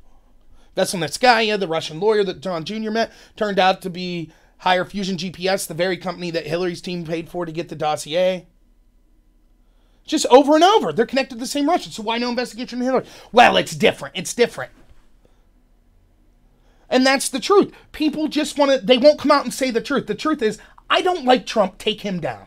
That's the truth. Use any tool whatsoever to take him down. Because if it wasn't, then you would say, okay, here's the criteria. Here's what the law says. Or here's what my interpretation of why we would need an investigation is into a presidential candidate or a president. Doesn't matter what party they are, if I like them or not, we'll have one standard for everyone. If they meet this criteria, then they broke the law, or then it warrants an investigation. Instead, it's always, well, this is such unique, this is just the only situation ever. We have to look at each situation on a case-by-case basis and decide. So it's unfair to compare Hillary's connections to Russians with Trump's connections to Russians. One warrants a 2.5-year investigation, the other warrants no scrutiny whatsoever. And it's again and again and again and again. Lying to the FBI. Well, when Hillary's people did it, it was okay. But when Trump's people did it, then we needed to charge them as much as possible and try to get them to flip on Trump. Imagine, and I did a video on this. Remember, the reaction to Cohen, right, and Mueller charging Cohen proved that every single person who cheered for that knew that the FBI investigation into Hillary Clinton was a sham. Because here's what people said. Oh, Cohen flipped. Here we go. Mueller charged Cohen with crimes and got Cohen to flip. Now we can see if we got the goods on Trump. Here we go. Because that's how investigations occur. Regardless if you think it was started for good reasons or not, that's how investigators and police forces do things. They get low-level people, charge them with the crimes they can, and then try to get them to flip on their bosses or people that are higher level. That's how things work. So it's no surprise the Trump haters knew that. Of course. Oh, they got Cohen. Now there's a chance it'll flip on Trump. Can't wait to see where this goes. So why then, and basically the only investigation ever that the opposite happened was the Hillary Clinton investigation. So they got all the lower level people, proved the crimes they committed, whether it be deleting subpoenaed evidence, whether it be lying to the FBI, etc. All these crimes, and they said, here's what we'll do. instead of charging you, we'll give you all immunity and then see if you have anything to say about Hillary Clinton. So you're Mills, lifelong friend of, and then someone employed by Hillary Clinton. I don't know if lifelong. Long time, we'll say. So let me get this straight. If I don't say anything, I got total immunity, and if I don't say anything bad about Hillary, that doesn't matter. Yep, we just want to know if you voluntarily have anything bad to say about Hillary. Well, let's see. Mills and Aberdeen and Paul Combetta and all these other people, they didn't voluntarily, before the investigation, come forth and say Hillary did bad things. So after you gave them immunity and then just said, okay, would you like to provide voluntary information now that there's no chance of you getting in trouble whatsoever about Hillary Clinton? What do you think the chances are that they would say, sure, yeah, I'll backstab this person for no reason? I mean, if they were people that were just interested in justice, then they would have waited for an investigation. Mills and Aberdeen and Combetta and all these other people would have came forward the moment they saw Hillary's server and said, this could be a problem. We need to do something to investigate this. But they didn't for years and years and years. So why would they change now that they had immunity? To the point where we now see that we know they were violating immunity and it didn't matter. After giving immunity, they were deleting evidence that was subpoenaed by Congress. The FBI still elected not to charge them. Name one other imagine your local, imagine, now the FBI, this is supposed to be the premier law enforcement agency in the country. So imagine I'm in, Clarion County, Pennsylvania. Let's say the Clarion County Police, it's a small rural town in Pennsylvania. All of a sudden there's way more drugs coming into town. You got all these local low-time drug dealers, but they want to find out who the big source is. So what they do is they round up 3 or 4 local drug dealers, right? They got them all in the slammer at the same time, different interrogation rooms. People are dying from these. It's a serious deal, right? And they go to those people and they go, all right, listen up, punk. You got total immunity for everything you did. There's no chance you can get in any trouble whatsoever. Now, who are you selling the drugs for? What do you think those drug dealers are going to say? They'll be like, no one? I'm not going to say anything to you. See ya. The way they would do it instead, say, we're busting you and throwing the book at you for selling drugs. You're going to be looking at 10 to 15 years unless you tell us who your source is. That's your best chance. Everybody knows this. You don't have to be a genius to figure this out. But with the Hillary investigation, it was the exact opposite. And no one cares. The mainstream media doesn't care. Academia doesn't care. The entertainment industry doesn't care. Silicon Valley doesn't care. The Democrats in Congress don't care. Most people that support Democrats don't care. None of them care. It's rarely talked about. Yep, that's just the way it was. Oh well, it's over with now. Hillary didn't get charged. No one connected to her got charged. Oh well. Now, the same people doing that we could see with that corruption, many of which, at the highest levels, were also sending texts saying, oh, we hope Hillary wins. Oh, we need an insurance policy against Trump. Oh, we could smell Trump supporters at Walmart. On and on and on and on. Those same people then, they go from this, doing that corruption of that investigation into Hillary. Now they're on the Russia investigation. Seems legit. Oh, now they're doing things completely different? Isn't that strange? Isn't that unusual? But you can't ask questions. Ask the media. They'll tell you, to criticize or question the FBI, you're hurting the country. That's what that's doing. It's hurting the country. It's so transparent. I'm not claiming to be a world authority on this. I'm not claiming to be the smartest person in the world. I will guarantee you, guaranteed, you put me on any mainstream media person, you put me any Democratic politician, any person in academia, I mean any, and I will be able to make them look foolish at these double standards and how ridiculous it is. Guaranteed. And who am I? Just some fat guy on a couch. It's ridiculous. The entire point of having why the most celebrated moment probably in the history of the media in this country is when they took down Nixon. Oh, they did it. They took him down. And it was because it was like truth defeated power was the idea. It was the narrative. These young journalists, they wouldn't be intimidated. They went out and they did their job. And they got this dirt.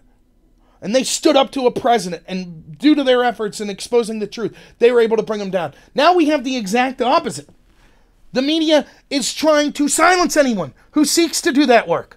They're working on behalf of the power. Completely. And it's not a story. Oh, well, who cares about that? Trump tweeted something mean about John McCain and McCain's dead. So, that's a huge story. Now look, I respect the fact, like about the McCain thing. I did a little bit of a live stream on this the other day. I respect the fact that McCain was basically a war hero, you know. And I don't, like, look, we can get into the nuance of what McCain did, you know. Did he rat out his friends? I don't know. The guy served. That's more than I did. And I don't begrudge that. And I didn't like when Trump came out and said, I prefer my war heroes not to get captured. I thought that was childish and stupid and crappy. But just because he served doesn't mean he's beyond criticism. Neither just because he's dead doesn't mean he's beyond criticism. If Trump chooses to criticize John McCain about the dossier, he is well within his rights to do it. The media, as usual, all of the people hyperventilating about him, including many Republicans. Ben Shapiro, for one, you know, who's someone that I respect and I listen to a lot, but I disagree with a lot too. And this is something like, he gets on Trump for a lot of stuff. That's great. Yeah, I don't like the way Trump talks. Why are you more concerned with that? Shapiro admits he knows the investigation into Hillary was a sham. Well, that's it. If you admit that, that's a huge freaking deal. But instead, you're more concerned about, oh, well, you know, Trump's mean words, Trump's mean tweets, all of these people. That's more important. They're more concerned about mean tweets than our investigative and intelligence agencies, the most powerful the world's ever been seen, used as a political prop for one party over another. That's how far we've sank. 2 scoops of ice cream for Trump's a bigger story than Obama's intel agencies basically usurping the will of all of our democracy and our republic by using his intel agencies as a tool to go after his opponent. They don't care. And the fact that they left Hillary Clinton off. Don't care. Don't care at all about that. They're more concerned about Trump's mean tweets. Trump fires Comey. That's obstruction of justice. It's the worst thing ever. Trump needs impeached. He needs to be jailed, blah, blah, blah. Even though it's within his rights. Even though that all these same people that are complaining about it wanted Comey fired 3 months earlier. But that's the hugest deal in the world. Obama using his intel agencies to spy on his political opponent. Obama coming out before an investigation into Hillary and saying she didn't do anything wrong. Then his attorney general meeting Hillary's husband on a tarmac in secret and then getting busted by a local reporter. Then refusing to recuse herself. Then saying, but it was okay because she would listen to the FBI. Whatever the FBI said, she would do. So if the FBI recommended charging Hillary Clinton, then she would go forth with it. Then finding out only weeks ago, oops, actually the FBI, many people there did want to charge Hillary. And Loretta Lynch's DOJ said, nope, don't even bother recommending it because even if you recommend the charges, we're not going to charge her. All of that, it's a one-day story. Whatever, moving on. But I need Trump tweet something, it's never ending. The Trump-McCain story's been going on for a week and a half. Can you blame Trump for getting mad at John McCain for pushing opposition research to the FBI and possibly to the media to smear him? And this is just more proof that there were establishment Republicans, the Jeb Bushes, the Jeff Flakes, the John McCains. They're less concerned about a Republican winning and more concerned with keeping the establishment power. They have more in common with Hillary Clinton, more in common with Barack Obama than they do with the average Republican voters that are voting those people in. Because the two parties at the top level, many of them, the John McCains of the world included, and the Hillary Clintons and the Jeb Bushes, they're basically one party. They agree on all the important issues.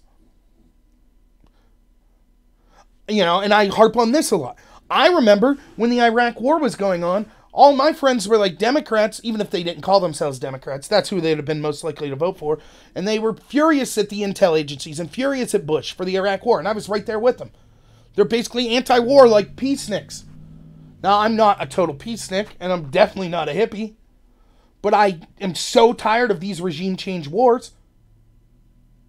And so now, you know, when was that? 2003? Or 2004? You know, 13, 14 years later, I'm the same person. I still hate these regime change wars. I don't like the war in Syria. I think we should be out of Afghanistan. Who's the war people now? Those same Democrat people. All the celebrities. Remember, rock against Bush. I was into punk music. Punk music against Bush. War criminal. Warmonger.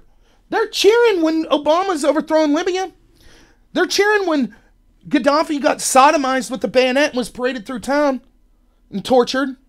And Hillary said, we came, we saw, he died.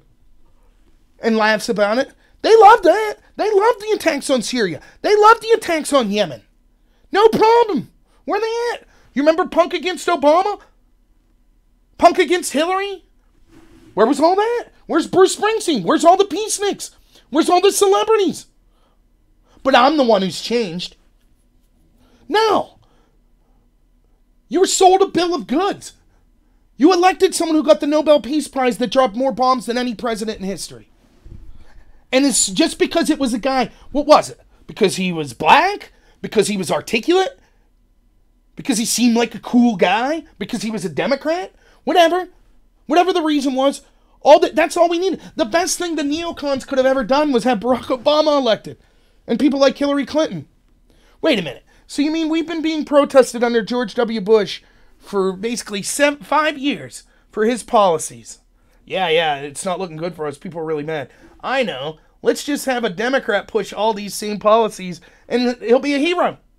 Yeah, that's great. Now you see people that are like career warmongers like Max Boot and Bill Kristol and all these journalists that are, career warmongers. They're on CNN and MSNBC every night. Never saw a war they disliked. They want to bomb everyone. That's who the Democrats are now. Not every Democrat, again. But the people in charge of the party. The people with the loudest voice. And I'm the one that changed. The intel communities that, a decade ago that we had to fight against and, maintain, shine light on their darkness to make sure there wasn't corruption. Now all of a sudden we can't criticize. The same people that were the loudest saying, these corrupt intel agencies, those same people are now telling us for you to even criticize them is un-American. To even look at them is un-American. Yeah, I mean, that's just it. That's why I'm always on this idea of these cultural institutions of power. And what I mean by that is, who shapes the cultural narrative? And there's different ways that it's done. Schools are one of them. And it's not just, when I say academia, I don't just mean universities. It's K through 12 too. The progressive agenda, the establishment Democrat agenda is monopolized in academia. We know it. Even great, people that I respect that are liberal, that are left-leaning, that hate Trump, like Jonathan Haidt, who does what's called Heterodox Academy. You should really check out. He sees the problem too. We disagree on a lot, but we both, and there's plenty of left. I talk about this a lot. They call themselves like the intellectual dark web. Many of them are left-leaning. People like Dave Rubin, who was a lifelong Democrat. You have people like Joe Rogan, who's probably more centrist or Democrat than Republican. You have people like Eric and Brett Weinstein, Jordan Peterson. I'm trying to think. But the thing that unites all this, Sam Harris would be another one. The thing that unites all these people is they respect the idea of free speech and they want as many diverse opinions as possible. And they want to have debates and they want to have conversations.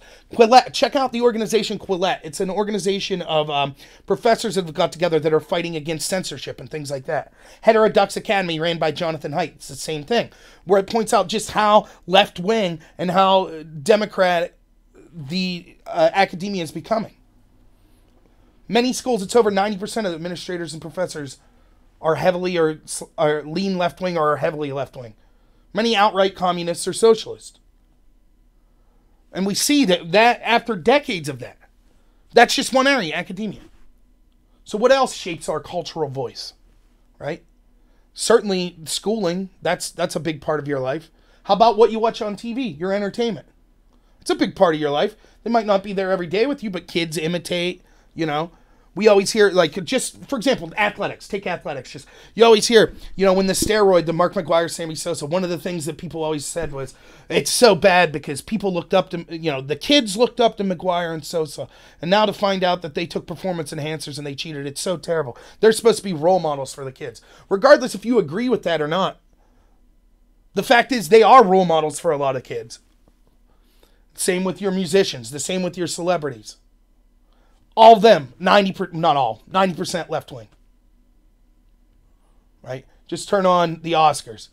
Turn on anytime you hear about a celebrity. I don't know why my nose is so itchy. You got a cold or something. But anytime you see an athlete, LeBron or, Greg Popovich from the Spurs, just about any. You don't really see many speaking up for Trump. The only ones you hear speaking up, they're either silent or they're speaking out against Trump. On and on and on. The entertainment industry. 90%. So they control that section of it. Okay, where else can we go? How about the media? The mainstream media. Well, I mean, that's a joke. Anyone who half pays attention knows that's 95% anti-Trump. People have been complaining for years that it was in the bag for Democrats, which it has been. Now that's one of the greatest things Trump's done. It opened up. They're not, when the media beats their chest and they say, we're the last bastion, we're the voice of the people, we investigate. No, you're not. The majority of them aren't. The majority of them are just mouthpieces for the establishment Democratic Party and the intel community. And the election of Trump's shown that. It's plain as day. So in that area, that's another area. Where do we get our information about what's going on policy-wise and what's going on in Washington? Well, we get it from the mainstream media. So that's out. So the entertainment industry, academia, the media. So what do Republicans have? What do conservative voices have? Online. Because online's the great equalizer. I could do this as a conservative. I could have a YouTube video. I could have a blog. I could do investigations. You might be a socialist. You could do it. You might be an Antifa. You could do it. You might be, a hardcore, a very religious person who uses that to influence your politics. All over the spectrum, we all have the great equalizer of the internet. Places like social media where all of our voices could be heard. And then the audience, the consumer, chooses who they want to hear. That was the great equalizer. And so we saw in there, it wasn't just all Republicans, but finally conservative, or not even conservative, that's not what I'm concerned with. Voices that were against that same narrative that's controlled by all those other institutions. Finally, there were alternatives to it. And so what did those people do that controlled all those other institutions? It wasn't good enough. There can't be a platform where other ideas are allowed to be shared freely. That's ridiculous. And so you see the social media companies censoring conservative, or not just conservative, left-wing or middle-wing views, centrist views that are against the establishment narrative.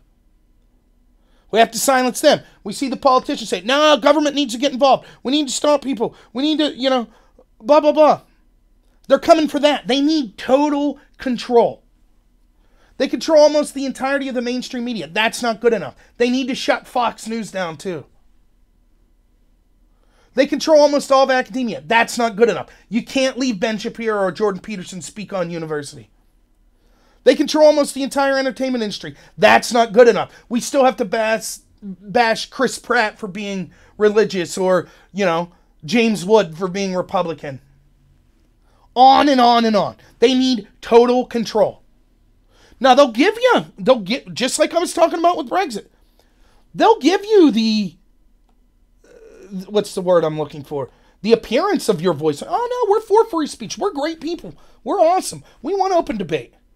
We want diversity. We want people that look all the different rainbows of colors. We want all genders and all sexual preferences. People from all different countries. As long as you agree with us. That's what they want. As soon as you're off that ship, as soon as you don't agree with them, well, then we don't want to hear from you. You're a non-person. You're terrible. You're evil. And that's what we see happening over and over. Yeah, you're right. Most people don't read below the headlines. And that's one of the reasons that I do this channel, and one of the reasons that I ran for Congress. I talk about politics all the time for several reasons. I was lucky to have parents that provided for me enough that I was able to go off to university, right? I was lucky to have debate coaches and things like that taught me how to debate and how to research and things like that. And I was good. I had a natural gift for being able, for having a mind for this type of stuff and be able to speak well and articulate things well.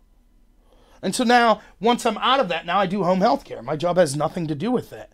But I still, as a hobby, look into this stuff. And my job affords me the free time to be able to do so. Now, stack that up to my brother-in-law, who's a welder. He'll be working 10, 12 hours a day. You think when he gets home from work, he's like, I want to see what CNN had to say today and Fox News and blah, blah, blah. No.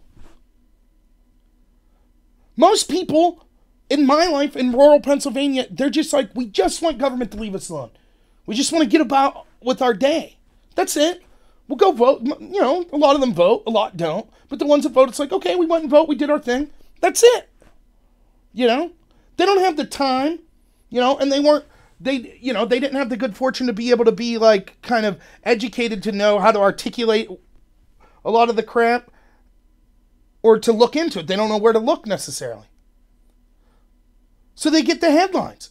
You know, maybe the only news he gets, you know, your local 5 o'clock news. You're eating dinner and, yeah, okay, you're watching a program, your 5 o'clock news comes on or your 11 o'clock news. And you just hear Trump's evil, Trump's evil, Trump's evil, Trump's evil. Okay. It's become so bad that even, you know, the people that don't watch are now waking up like, wow, it's ridiculous. So they're actually hurting themselves by trying to grip their fist even tighter. So maybe you get to, so many people, I don't want politics. I'll turn on like a late night comedy show. And they're all monolithic. Trump bad, Trump bad, Trump bad, Trump bad. Maybe I'll just watch a movie. Well, everyone involved in that movie, I hate Trump, I hate Trump, I hate Trump, I hate Trump. And it's not just that. It's everything cultural Marxism. It's everyone's just a group. You're just a combination of groups. Some of those groups are oppressors, some are oppressed. So white people oppressors, other people oppressed. Men are oppressors, other people oppressed. Etc. Yeah, I talk about this stuff all the time. It's never ending. You go to university, they beat you over the head with this same cultural Marxism crap. Do a little experiment. The next time, and that's one of the things I try to tell people. Now, here's the truth. No matter how bad things are getting, we always have to remind ourselves, life is good. There's a lot of happiness. I know I maybe seem like a grumpy Gus sometimes doing these videos, but I have fun. I have a great life. I love my family. I love my job. And my dog, which I promised I'd show her later. I guess I love my dog. She's great. And the truth is, no matter who gets elected president or what Washington's doing, the main focus in our life is what we as individuals and those around us are doing. So, you know, even if there's Berkeley censoring conservative speakers and all Pelosi's doing this and Maxine's doing that and Schumer's doing this, and there's a witch hunt against Trump. Yeah, that's all serious. And it's all something that I'm really focused on. We all should be really focused. But the truth is, you know, there's a lot more to life than that too. There's your family. And people have problems. You have individual health problems or problems with your family or problems at your job. And it's hard. You know, that's one of the things I like about Jordan Peterson, where he talks about before you go out and try to change the world, change yourself. That's the best thing we could do. That's why I was saying, you know, which I got ratioed for. I got so many downvotes for it in my live stream of the Christchurch shooting. You know, that's one of the things I said. What can we do to change this? We could start with ourselves. That shooter wanted us to be tribalist and have divisions. He wanted to start like more conflict between the left and right. So what we could do is try to treat each other with respect, start with ourselves. You know, so that's something I was trying to do. And you're right, sometimes there is violence, or if not physical violence, there's kind of verbal violence in the sense, well, I won't even say that, that's cheesy. There's, you know, insults and ad homs and this and that, or you're just ignored if you make good arguments. Like, all that's true, but we keep plugging on. I think things are getting better. I'm optimistic in that I think more people are waking up. And I think the more attempts we see at censorship, or the more attempts we see at kind of these fraudulent witch hunt investigations, it's more and more people. It's not just the the tinfoil hat wearers like me. There's more people that never, you know, there are tons of Democrats waking up being like, what is going on? What is happening with this identity politics? You know? So we're seeing more and more of it. But it's totally, the narrative is, you know, one of the things I say, the polls, I don't trust necessarily, because I'm smart enough to know that it all depends on how you word questions and things like that. I think you can get a general idea of what's going on, but the specifics of it, it's tough. But let's just say for once at face value that, you know, what's Trump's approval? 44, 43, 44%? And that's with all the decks stacked against him. All the things I just talked about stacked against him. And it's still 43, 44%. What do you think it would be like if even half, if it was even half better for him or for conservatives, and these institutions didn't have that monopoly? What do you think it would be like then? You know? So it's just crazy. And even that's not enough. Even controlling all this stuff's not enough. So I guess I'll transition into this. Let me write something down real quick. So then, despite having all these advantages, despite the witch hunt that they still can't nail Trump on. Which I'll tell you right now, my feeling on the investigation into Trump, I firmly believe this, and I could be wrong. I have no evidence for this, just life experience. Anyone who is on the national stage as a politician, or that is a national lobbyist, or like a lawyer for one of those groups, or that is a billionaire, probably has broken some crime more than just like a traffic violation in their life. Right? That's just the way it is. It's cutthroat world. There's people cutting corners, whether it be tax evasion, tax loopholes, or shady real estate deals, or this, that, and the other. That's just, I don't think it's everyone, but I would say it's probably 80% or so, that are involved in that committed crime. So when they were like, basically, they set up the criteria of the special counsel where you could see it's like, yep, this is just set up because they're betting on, we're going to uncover something in Trump's life at some point that's a crime, and then it doesn't matter. You could then point to, you could say this investigation was fraudulent, it was a witch hunt, it was based on opposition research, it was based on lies. None of it matters if at the end of the day they could be like, yeah, but we found out Trump did an illegal real estate deal in 2003, so it was all worth it. That was the end game. Be as corrupt as possible, do what you want, be as one-sided as possible, have the media be as disgustingly biased as possible. The same with the academia and the entertainment industry. The same with all the investigators. The same with the Democratic politicians. Just do it all. As long as you can get any bit, little tiny morsel at the end of it to say, oh, there was a crime broken, so therefore, that's it. And I assume they would find that in Trump, and they may still. And I would still want Trump held accountable for that crime. But we know it's selective. I say, here's what I say as an American, here's what I want to see. How about this? Let's raid everyone in Washington's lawyer, everyone involved at national level of politics lawyer tonight at midnight. Let's raid them all. Get all their evidence. Let's see. You think we'll find dirt in a lot of people? I do. But no, it's just Trump. It's just Trump and people connected to him. That's it. That's the only ones we reserve that treatment for. Now, in reality, I don't want to see everyone rated like that. But I'm just saying, that would be equal application. And it won't happen. But that's not enough. Despite all of that, that's not enough. And so now, I talked about this the other day. I remember reading articles from mainstream outlets that were saying early in 2000, early when Trump and Hillary were the nominees. It was saying, Trump has no chance to win the Electoral College because there's this blue wall. And he's just going to get throttled. But there is a chance that he could win the popular vote because some of these red states will vote so heavily for him. That was in national outlets. I don't recall one Democrat saying, oh, well then, that's corrupt. Hillary shouldn't be president in that world. If Trump wins the national vote, the popular vote, that's it. That's the real winner. So Trump would be the real winner. Didn't hear any complaints about the Electoral College then when there was this supposed blue wall. Nothing. As most things, it was only when the Democrats lost that the establishment Democrats then started saying, oh, now we don't like the Electoral College. And we see Beto saying this and a bunch of other candidates for president for the Democratic Party. Hillary said it. I'm not going to go through. I already did a live stream on why the Electoral College is important, but it's just another. They need to have total control. It's not enough. They need 100% victory. They need 100% control over the country. See, I'm a Republican, but I lament the loss of a reasonable Democratic Party because I understand that you need at least two parties, maybe more. We need to have debate. We need to have constructive criticism. If you only have one voice, then it'll eventually become corrupt or it'll become too arrogant and there's no pushback and it becomes weak. Debate is good. Argument's good. That's why I love talking to people that disagree with me. I get more out of that most of the time than people that agree with me. But the Democrats don't want that. They want total, and I don't mean you, maybe the individual Democrat. I mean the people running the party. They want total control. Total. And so now they need to change the rules.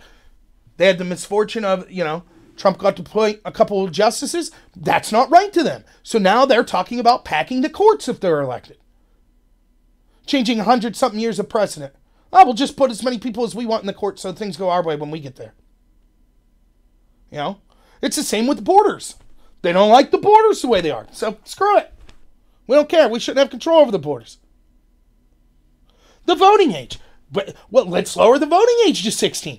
Anything that they think could potentially help them They're all for. Oh, I wonder why they're so for illegal immigration. Could it be they're counting on future votes? All of these things. It's all just a naked attempt at a power grab. That's all it is. Over and over and over again. With all the advantages they have that I've listed, all the cultural institutions of power almost totally in their pocket. All of the agencies, like you see the intel agencies, still almost totally in their pocket. They control the narrative, and it's still not good enough. They need total capitulation. That's what they want. And it is. And then you start to see, and here's another thing. It's different. It's a little segue off that, but, I would rather respect someone who has political beliefs that I find, what's the word I'm looking, like repugnant, basically, than someone who seems to be far more reasonable and agree with me, but is lying.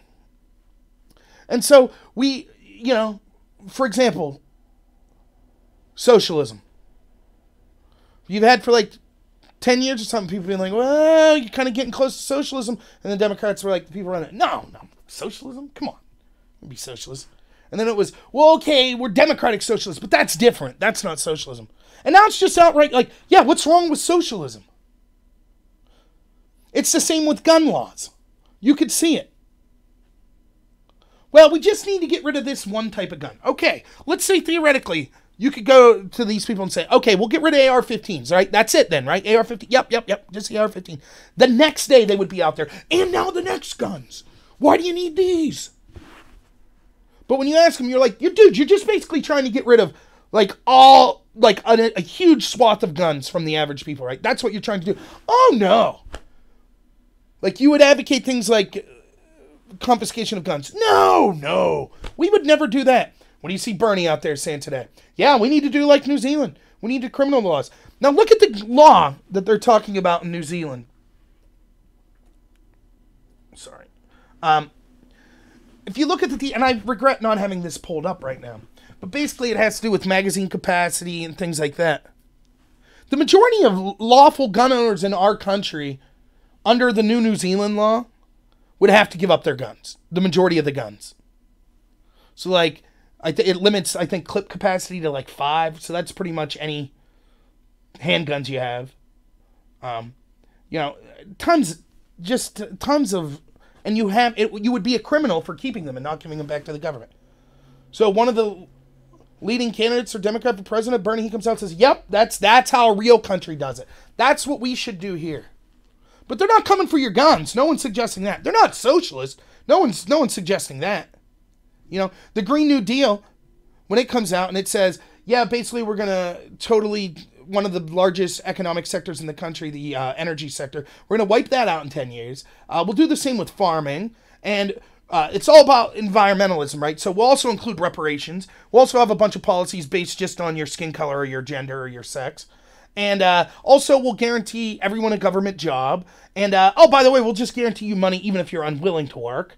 And, all that said, either in the text of the Green New Deal or the Q&A that was listed afterwards. All of it said. When you point it out, people, oh, come on. No, come on. You're exaggerating. The Democrats wouldn't really do that. How many of the candidates came out in support for president for the Democratic Party came out and supported the Green New Deal? Most of them. The reason that Pelosi and Schumer dislike and are having a problem with someone like Ocasio-Cortez, it's not that they disagree with what she's saying.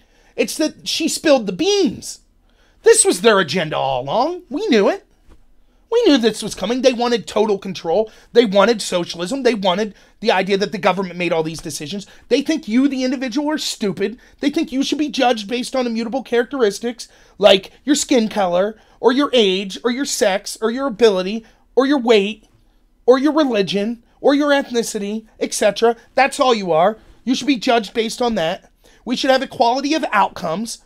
We should punish people that are born in the oppressor groups, such as those that are white or male or Christian or born in the United States, etc.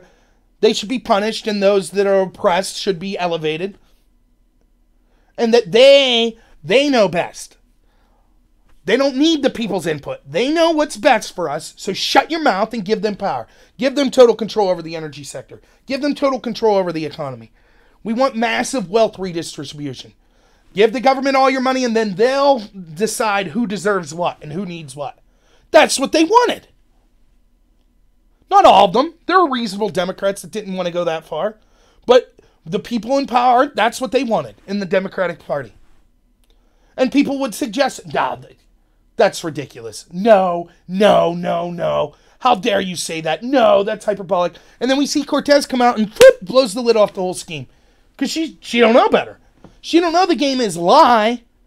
And so you can get more power, and then once you have enough power, and you see, people don't, socialism's so impalpable, it's so disgusting and terrible, that the people won't accept it. So you need to control those cultural, you need to control academia for decades, and the media for decades, and the entertainment industry for decades, and social media for decades. Keep slowly feed it to them, and then release it. Whoops, sorry, released it too early. And so people are like, whoa, and they have to be like, to the point where it's so ridiculous that Mitch McConnell's like, sure, let's hold a vote on it. That evil Mitch McConnell, what's he doing? We don't want to hold a vote on this. He's a scumbag for making us vote for the very policy that we're endorsing. It makes no sense. Well, it does when you realize what they're doing. Because they don't want to have to go on record. Because they know that it's not popular. They need more time to lie to us. Right? Just like with Obamacare. We know one of the architects of Obamacare said that, like, yeah, we knew that we were misleading people. But we knew what was best for the people. And so we were afraid they wouldn't vote for it. And so we misled them. It's the same here. Shh, be quiet, Cortez. Of course we're going to do all this stuff. Of course we like all that stuff. But don't let them know, for God's sakes. They won't vote for it. And it'll be the same with immigration. Oh, no. Democrats aren't for open borders, please. And it's never going to be like these illegals could vote. Oops. Now that's changing, too. You know, just ask Cortez and them. The illegals, they're more American than the Americans that have a problem with not enforcing laws on illegal immigration. Oh, and you're racist if you disagree. Never mind the fact that the people that dislike illegal immigration more than anyone are legal immigrants, many of which aren't white people. But I guess they're racist too, you know. But that's what we see happening. Just massive power grab. Massive. Nothing's good enough for them. They need more power. So, yeah, that was the deal on, like, the gun grabbing and stuff like that. I mean, we could mock Cortez. And here's the thing. I don't, like, when it comes to Cortez, right, I have good things to say about her. I think, now there are people saying, was she an actor? I don't know. But she was someone that at least was concerned about politics. Look, she's younger. I'm not as young as her, as you can tell by the balding. But she decided to get involved. Okay, fine. More people should do that. Run for office. You know, it's a lot of work. I tried, but you should. You know? Now, she's doing things, you know, I think that she is either not too bright or she's ignorant of a lot of things, and she makes herself look like a fool a lot of time when she's out there talking. Yeah, on the Green New Deal, anyone with a small amount of any education could look at that immediately and be like, this is all you need to say. So you're going to literally revamp every building in the United States in 10 years. Yep. So we have roads here in my area of Pennsylvania they've been working on for 3-4 years. Like a road, a 2-mile section of road. It took them that long to do that. But somehow we're going to revamp not just commercial building, not just government building, every building. Your house. They're going to totally re-infrastructure the entire thing. Every single building in the United States. That's what they're going to do. Anyone with any shred of intelligence is like, yeah, that's impossible. That's so ridiculous. And I have people tell me, well, here's the thing, Rob. Here's what she was doing. It's a bargaining tactic. So you start off and you say that's more extreme than you would like, and then the other side counters, and then you're able to come to the middle where you really wanted to go. To which my answer is, so I had this house that I ended up selling are trying to sell for $9,000. So you could have made the argument that I should have listed it at $20,000 and then allowed myself to be talked down to $9,000. What I couldn't have done is listed at $5 billion. And then people would be like, yeah. That is so far beyond the pale, so far beyond reality that we're not even going to talk to you. So don't give me this negotiating crap. If that was the tactic, then she would have really said something like, because if that's her, well, this is just my negotiating position, so I'll come a little further to the inside of that. Then what's the little further to the inside? That's still insanely extreme. So, no, I don't buy that. So, but here's the thing, right, with Cortez. I understand why people vote for her. And you won't hear me saying, oh, she's a bimbo, she's an airhead, I don't say that stuff. I articulate why I think her policies are dangerous. I articulate why I think the Democratic leadership's upset with her. But the people that voted for her, I understand. She's young. There's a lot of young people that look up, maybe look up to her because she's young and she's evolved in politics. And if you're young, maybe you have a lot of student loan debt. Maybe you thought, you were going to get a really awesome job when you went to university. Or maybe you didn't go to school and the job market's still difficult for you. And maybe, maybe you're young and you're seeing, holy cow, look at the national debt. I'm not going to be able to collect Social Security until I'm 80 years old. And because your economic prospects aren't doing so great, you're living with your parents still. Or whatever. Now look, I know it's easy for people to just say, well, pull yourself up by the bootstraps. And we all should try to do that as much as possible. But people are going to vote for what makes sense to them. And this narrative that we're talking about, like, we've all somewhat fell victim to it in some level or another. I have huge student loans. I fell for the narrative coming out of high school. I had to go to college. It was 2002. That's what you had to do. I have a master's degree. I'm not using it at all. I'm like, I owe tens of thousands of dollars in student debt. So along comes people like Bernie or Cortez, and they're telling you like, yeah, the world's screwing you over. And you're like, yeah, okay. And they're saying, we're going to erase your student debt. Okay. And you want to make the job market better for you? Yeah. And we're going to make sure that there's a guaranteed job for you, or even if not, if you don't want to work, that there's guaranteed money for you. Yeah. Now, for people that maybe aren't as, I know this sounds arrogant, but I feel that people that look into stuff more know, well, look, like I would put myself in that group, nothing's free. Like, it's going to come from somewhere, and I think socialism's a very bad plan. But if you're not as studious as to what socialism means and what's going on there, it sounds like a good deal. And I'm a Republican, so I want to see the Republicans do well, right? Don't get me wrong. But this same advice could be taken if you're a Democrat or you're an independent or you're a centrist, whatever, right? Like, I try to engage with civility. Like, I'll joke. I have fun, certainly. But I honestly try to understand that, yeah, even though I don't like Bernie or Cortez or people like that, I understand why people would. And I want to reach out to those people and say, here's why I think my party would be better for you. Or here's why I think some of my ideas would actually help you in the long run better. And the Democrats should be doing the same thing. They made a huge mistake with Hillary Clinton saying that people were deplorable. They continue to do it. Anyone concerned with illegal immigration, you hear over and over and over by these people. Oh, because they're concerned about the brown wave, white supremacist, white nationalist, You're some rural Pennsylvania. Maybe let's say you're in rural Pennsylvania, but you've been in a union your whole life. Or you're in Ohio, or you're in Michigan, or you're in Nebraska, or whatever, and you're a union person. You voted Democrat basically your whole life because, the Democrats were the party of the working people. And now you start to hear that, but you're concerned about illegal immigration, right? And now you start to hear the party you voted for your whole life tell you you're a scumbag racist. Maybe you voted for Obama, but you were against the TPP. And Hillary initially said she was for it, so you were like, maybe I'll vote for Trump. He seems like he's going to try to bring manufacturing back here. I'm a union member. That sounds like a good idea. And you're told you're a scumbag, you're a racist, because you made that decision. What do you think the chances of that person voting Democrat the next time are? I mean, maybe some of them will, but you get more flies with honey. Like, that's not the way to go about it. I'm not going to vote for a party that constantly tells me, based on factors I have no control over, like my skin color, that I'm a racist, or that I'm a scumbag, or I'm a terrible person, or I'm somehow less of a human being than someone else. I don't care what party's saying it, and I don't care to what race or ethnicity or gender or sex or age or class, etc., that they're saying it about. That's wrong. I'm concerned about individuality. That's what made this country great. So I try to be as civil as possible. And yeah, I fall short all the time, of course. But I understand the importance of it. I don't want to go out there and just make fun of, or treat them like crap. I try to have a sense of, that's one of the things, I think self-depreciation is a good thing. It's one of the things Trump lacks. When SNL is making fun of Trump when he first came out, like, why didn't he just come out and say, like, yeah, it was pretty funny? You could have found someone to do a better approach. Anything, be part of the joke instead of antagonistic towards it.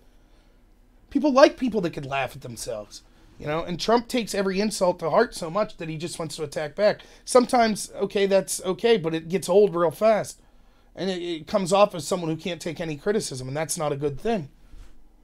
So, you want to have that civility, you want to have that self-depreciation, in a good way. And so I get why people, the appeal of socialism, I get the appeal of these progressives, but so much of it is this narrative so one-sided. If you could actually sit down and have a conversation, like a real conversation with a lot of people, that lean that direction, I think that you could start to make some inroads. It's not going to happen overnight. But, this idea, a lot of this progressivism, the idea of cultural Marxism and identity politics that we see kind of striving on the left, that all comes from postmodernism.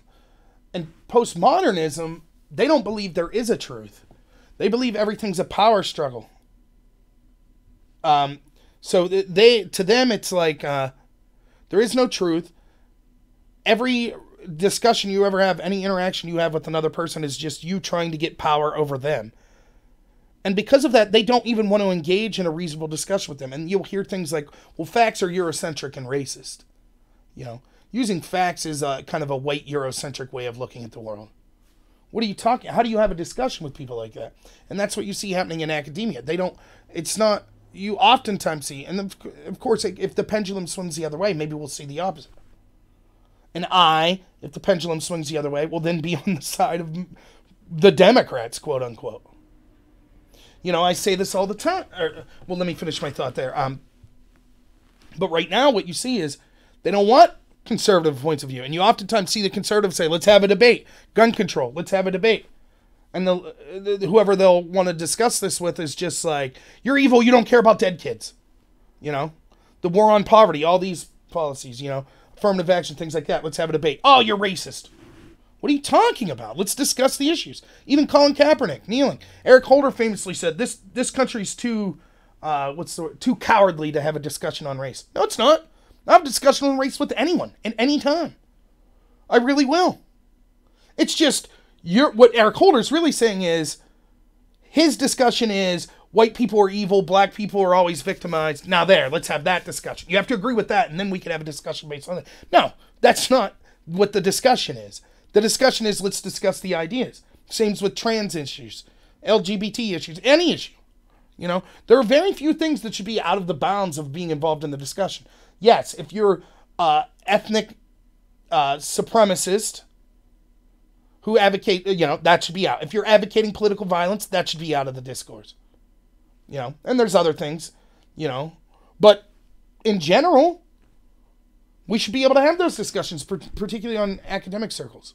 What I was talking about with the pendulum swinging the other way, I remember when I was growing up, and I don't know if, I probably don't have any of my high school friends watching this video.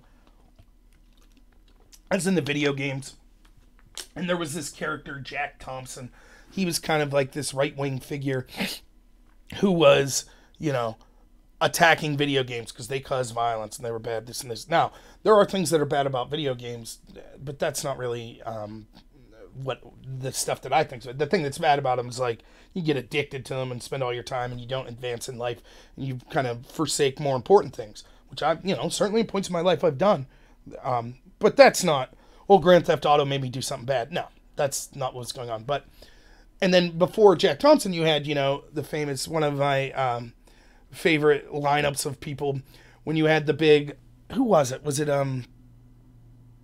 one of the president's wives I don't know if it was Nancy Reagan, maybe, and a big push against, wanting to censor music that was bad.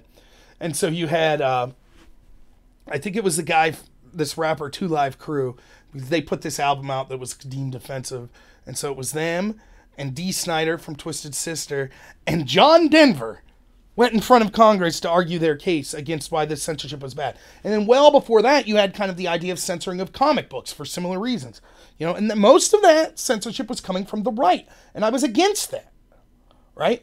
Now we see the censorship, Lenny Bruce, for example. Lenny Bruce was arrested all the time. He was one of my heroes, Crude. I might not have liked all the jokes he was talking about, but that wasn't the point. The point was he was standing up to power. And so he was arrested for obscenity laws all the time. He's a hero to most comedians, That most of that censorship was coming from the right. I thought that censorship was wrong. Now it's the total opposite. Who's censoring video games? Who's censoring comic books? Who's censoring academic culture on academic? Who's demanding books be burned or silenced or not sold?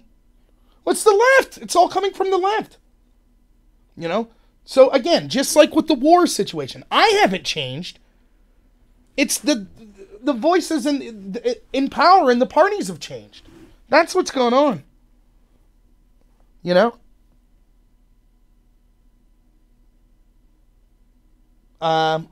1 second, I'll get that in a second. I don't know what is the long march through the institutions had become true. I don't know what that is. I honestly don't. The percentage that the USA will attack Iran in the next 5 years, it depends on what you mean by attack. I would say the percentages that we have an actual declared like we did on Iraq, maybe 30%. But I bet that we have some more covert stuff where we're backing another country to go in and attack like Israel. And then maybe something happens from there would be higher, maybe 60, 70%. But, yeah, it seems like that's inevitable that it's going to happen. And it's a shame. Look, the Iran deal was terrible. And I have no love for the regime of Iran. Don't get me wrong. But if we could try to negotiate with North Korea, why can't we try to negotiate with Iran? And it's a very difficult situation because I think that we're too much of an alliance with Israel. And what I mean by this is I have no problem with Israel. And I'll get to the back end of this in a second, but I'm of the old mindset, kind of alliance with no one, trade with everyone. Like, in other words, you want to have good relationships with the country, but you shouldn't be drawn into a war because you're an ally with another country. If we see such a hostile act of aggression that it warrants our intervention, then it shouldn't matter if we're allies or not. For example, if for whatever reason France just drops a ton of bombs on Iran tomorrow without giving any reason, even though we're more allied with France than Iran, we might have to speak up and be like, whoa, what is happening? Right? That's what I mean. Like, you don't necessarily, the alliance doesn't matter. You just, if you need to stop unfettered aggression like that, then it shouldn't matter if you have an alliance or not. So I think it seems like we've got involved militaristically, both overtly and covertly, at the behest of Israel more than I would like. Now, the other side of that is, though, that we see now this globalist establishment narrative that you demonize Israel for everything. The truth is, Israel probably has done some bad crap, just like the United States has done bad stuff.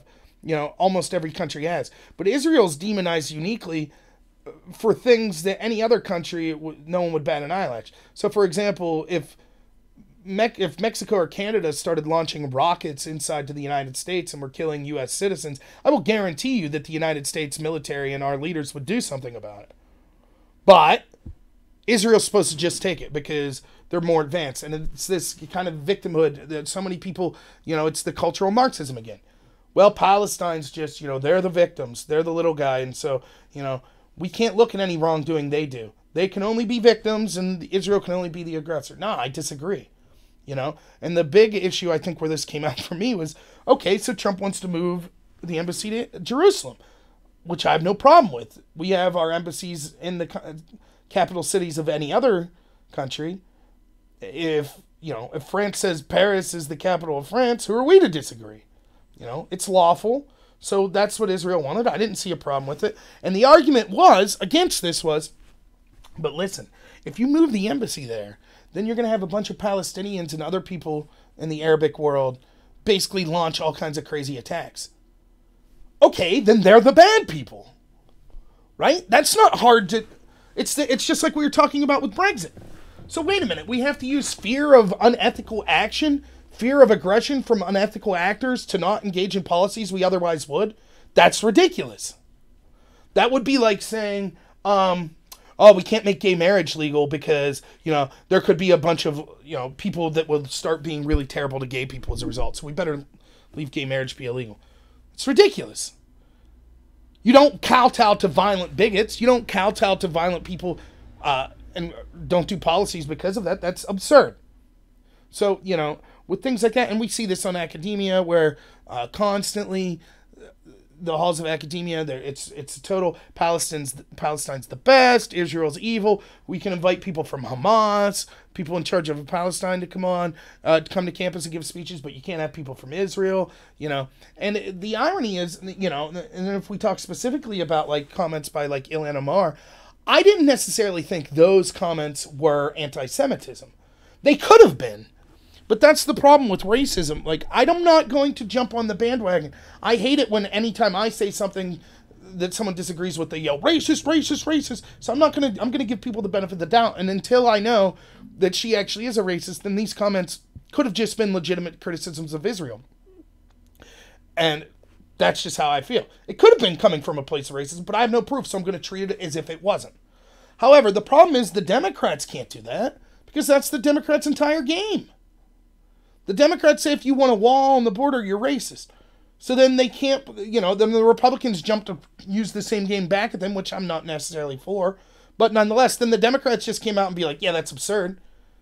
Because then, the game's up at that point.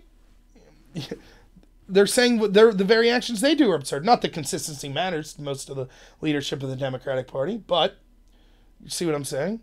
And so... but one of the things, like we could look, maybe we'll talk about this just for a minute, the Christchurch thing, but look at like the synagogue shooting, the Tree of Life shooting in Pittsburgh. That was blamed on Trump. That was committed by a guy who hated Trump because he thought Trump was too pro-Israeli. But they said, I'll get to that in a second. But they said that Trump's words, his rhetoric, the right is just so anti-Semitic. Well, no. That's not true at all. And just like with the Christchurch student, both sides do this, don't get me wrong. They select just the facts they want to fit their narrative. The problem is, when the right's doing it, it's mainly like some guy like me or some random online poster. When the left's doing it, because they control all these cultural institutions of power, it has way more veracity behind it. And so we see with the shooter in New Zealand. Now, and I thought I said this quite clearly, but that shooter I think the part that was true in his manifesto was that he wanted to drive division between, different factions, and he wants kind of conflict. And so he intentionally put in things that were Democrat or left-wing and things that were right-wing. So he says, I'm an eco-fascist, I'm concerned about the environment. Well, that seems to be something that's more Democrat. I think the People's Republic of China is the country that I most would identify with. Oh, that's kind of more of a socialist communist thing, so that identifies the left. But he has problems with immigration and things like that, so that identifies more on the right. And then he knows that people will just say, people on the right will say, see environmentalists, see people, communism, socialism, that's what drove him to do what he did. And he knows people on the left will say, see, he's concerned with immigrants, he must be a white nationalist. That's right-wing, that's Trump. And the truth is, you can't blame either for that. Now, I will say that we have to be careful when we have hyperbolic language. So when I talk about, illegal immigration being bad, that's not a racial thing as much as the Democrats try to make it. But I'm also not saying, it's the end of the world tomorrow. You need to go out and do something personally. I don't talk like that. And I don't say that those people are evil, horrible people or things like that. We should be careful about that. My feeling, particularly in the United States, where I know best, because I'm here, most of the illegal immigrants coming here are probably just people for one reason or another that are trying to better their life. I don't begrudge them that. I just think that our laws should focus on our people, the citizens of the United States first, and the law is the law. I don't begrudge the guy that gets That's all kinds of things. That gets a DUI. I don't think that he's the worst person in the world, or she. But the law's the law. We should have that law. It's the same with the legal. We should protect our borders. That's just the way it is. Because I'm a realist. I understand you can't take in everyone. You know? Anyway, and I have said that, the left needs to be careful with this environmental rhetoric. It is totally fine to think that we need to protect the environment and face climate change and stuff like that. I disagree with a lot of what they say, and I think they're hyperbolic about it. But you have to be careful, because when you come out and you're like Cortez and you're like, we're dead in 10 years or 12 years if we don't do something. This is our World War II. Be careful. As I said, I think I said this before I heard other people say it, but I've since heard people say this. If you eliminated tomorrow all the fossil fuel emissions and greenhouse gas emissions from the United States, that's about 18% in the world of the world's emissions. It would bring our country to a grinding halt. We'd become a third world country. Millions of people in this country would starve. It would be total anarchy. It would be really bad. But 18% of the emissions in the world would be cut. How many more years does that give us? 2, 3? According to the Cortezes of the world? If the problem's as serious as they're saying, then we need to do something about the most serious polluters. And if they're not going to voluntarily change, then what do you do? So you got to be careful when you're being that hyperbolic. It's just like can you punch a Nazi? Yep. Well, Trump supporters are Nazis. If you say that type of stuff, again, I'm not, I'm only blaming the Christchurch shooter for his own actions. But when you say that type of stuff, someone out there takes you seriously. Hitler. You mean I have the chance to stop Hitler? Trump's going to lead to a global, a global Holocaust? Yeah, I'll do something to Trump. And I've talked to people on various websites that have flat out told me, yes, if Trump gained enough power, I would pick up arms and attack his supporters. I would use violence, even including murder of his supporters, because we need to stop the neo-fascists, the neo-Nazis, and that's what Trump and his supporters are. Like, you have to be careful about this stuff, But again, people just pick out, are selective. They just pick out what they want. And so with that Christchurch shooter, never mind that he said left and right-wing things. What do we see? What's the main narrative that comes out of that from the establishment? It was the right. It's the right wing. Why? I don't care. I choose to not leave it affect me. Yes, I still have concerns about illegal immigration. The fact that some racist also had concerns and went out and did something heinous, that's not on me. Any more than for example, we keep hearing this. Where were the calls? David Duke came out in support of Ilhan Omar because David Duke's like, yeah, screw the Jews. Omar's on to something. So does that mean if someone goes out and hurts a Jewish person now, it's on Omar? I don't think so. Does that mean she has to answer for the racism of David Duke? I don't think so. But that's the criteria they set up. It's just because they control the narrative, they allow a double standard. And it's ridiculous. What book influenced my political views the most? That's a good question. I really enjoyed Common Sense and Rights of Man by Thomas Paine.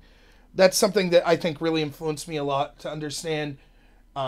Particularly, Common Sense had more to do with why we should have the revolution, and that was very important. Rights of Man, more of kind of the first treatise of like the idea of all men are created equal. And so I think the book I have of it is those two together, Common Sense and Rights of Man. So I would say that was probably one of my biggest influence. More modernly, I really like Jordan Peterson, 12 Rules for Life. I thought it was very good. That kind of taught me more about how to carry myself and that I need to change myself before I ask other people to change and things like that. But I'm trying to think of other influences I had on me. I was heavily influenced by Ron Paul, even though not necessarily his books or anything, but I thought that was, he was the first political candidate that in my lifetime that I was like, yeah, here's someone who gets it. We need to stop these crazy foreign regime change wars. We need to focus on the national debt, the Federal Reserve, and things like that. So those are some of the people. Now, other people I read more recently, like you'd say, like people on the left. Like I read a lot of Matt Taibbi during the Wall Street bailout. the bank bailouts. He used to write for the Rolling Stone. I read a lot of his stuff back in like 2008, 2009, which influenced me heavily. Now, I wasn't an Occupy Wall Street guy, but I did see the criminality that was going on with a lot of things and the need to change. Which, by the way, because no one was held accountable, we're starting to see the same things happen again. And we will inevitably have another real estate burst and a mortgage system burst. And it will lead to another huge recession, because we never hold anyone accountable. Just like if the FBI isn't held accountable for all of the shenanigans that they were up to, and Obama's not held accountable for allowing that and encouraging that to go on, that we'll see that used again. Inevitably, someone has to start paying the price for breaking these type of laws. So, but that was, and then I also think that I was influenced by comedians a lot. I think that George Carlin and Bill Hicks influenced me a lot. Lenny Bruce in ways that I already said. People like Doug Stanhope, as crude as he influenced me a lot. But there's a lot of truth in comedy, and a lot of it, I don't know that I'm as much of a deep thinker as more I am a just kind of everyday, day-to-day person thinking about things. And so comedy has a way of connecting to me more than reading, kind of more the deep thinking stuff like that. So, I'll read books on philosophy. I've read like a lot of postmodernists in the context of getting ready for debate. I like reading Plato. I liked reading Aristotle. I enjoyed all that stuff. But, the stuff that I really find myself using on a day-to-day basis, I think a lot of it came from comedy. And some of it left-wing, some of it right-wing, some of it just not political at all. But yeah, that's where I get a lot of the stuff I have from. I'd like to be able to be like, I received a lot of influence from Gandhi but it's just not the truth. George Carlin, I guess, is my Gandhi or whatever. And I also think though that that Jordan Peterson also showed me like how the Bible, which isn't a book that I would normally cite, and it's not, I don't like talking about religion. It's not something I wear on my sleeve, but the idea of that, the idea of Christ and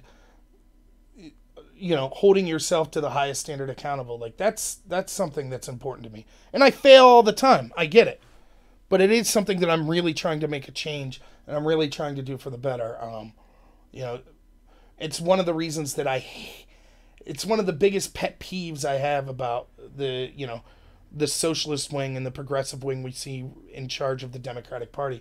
Your Bernies and your Ocasio-Cortez and or the people in the entertainment industry or whatever, they constantly tell us, here's this huge problem, and we all need to change our lives in drastic ways to fix it. Oh, but not me.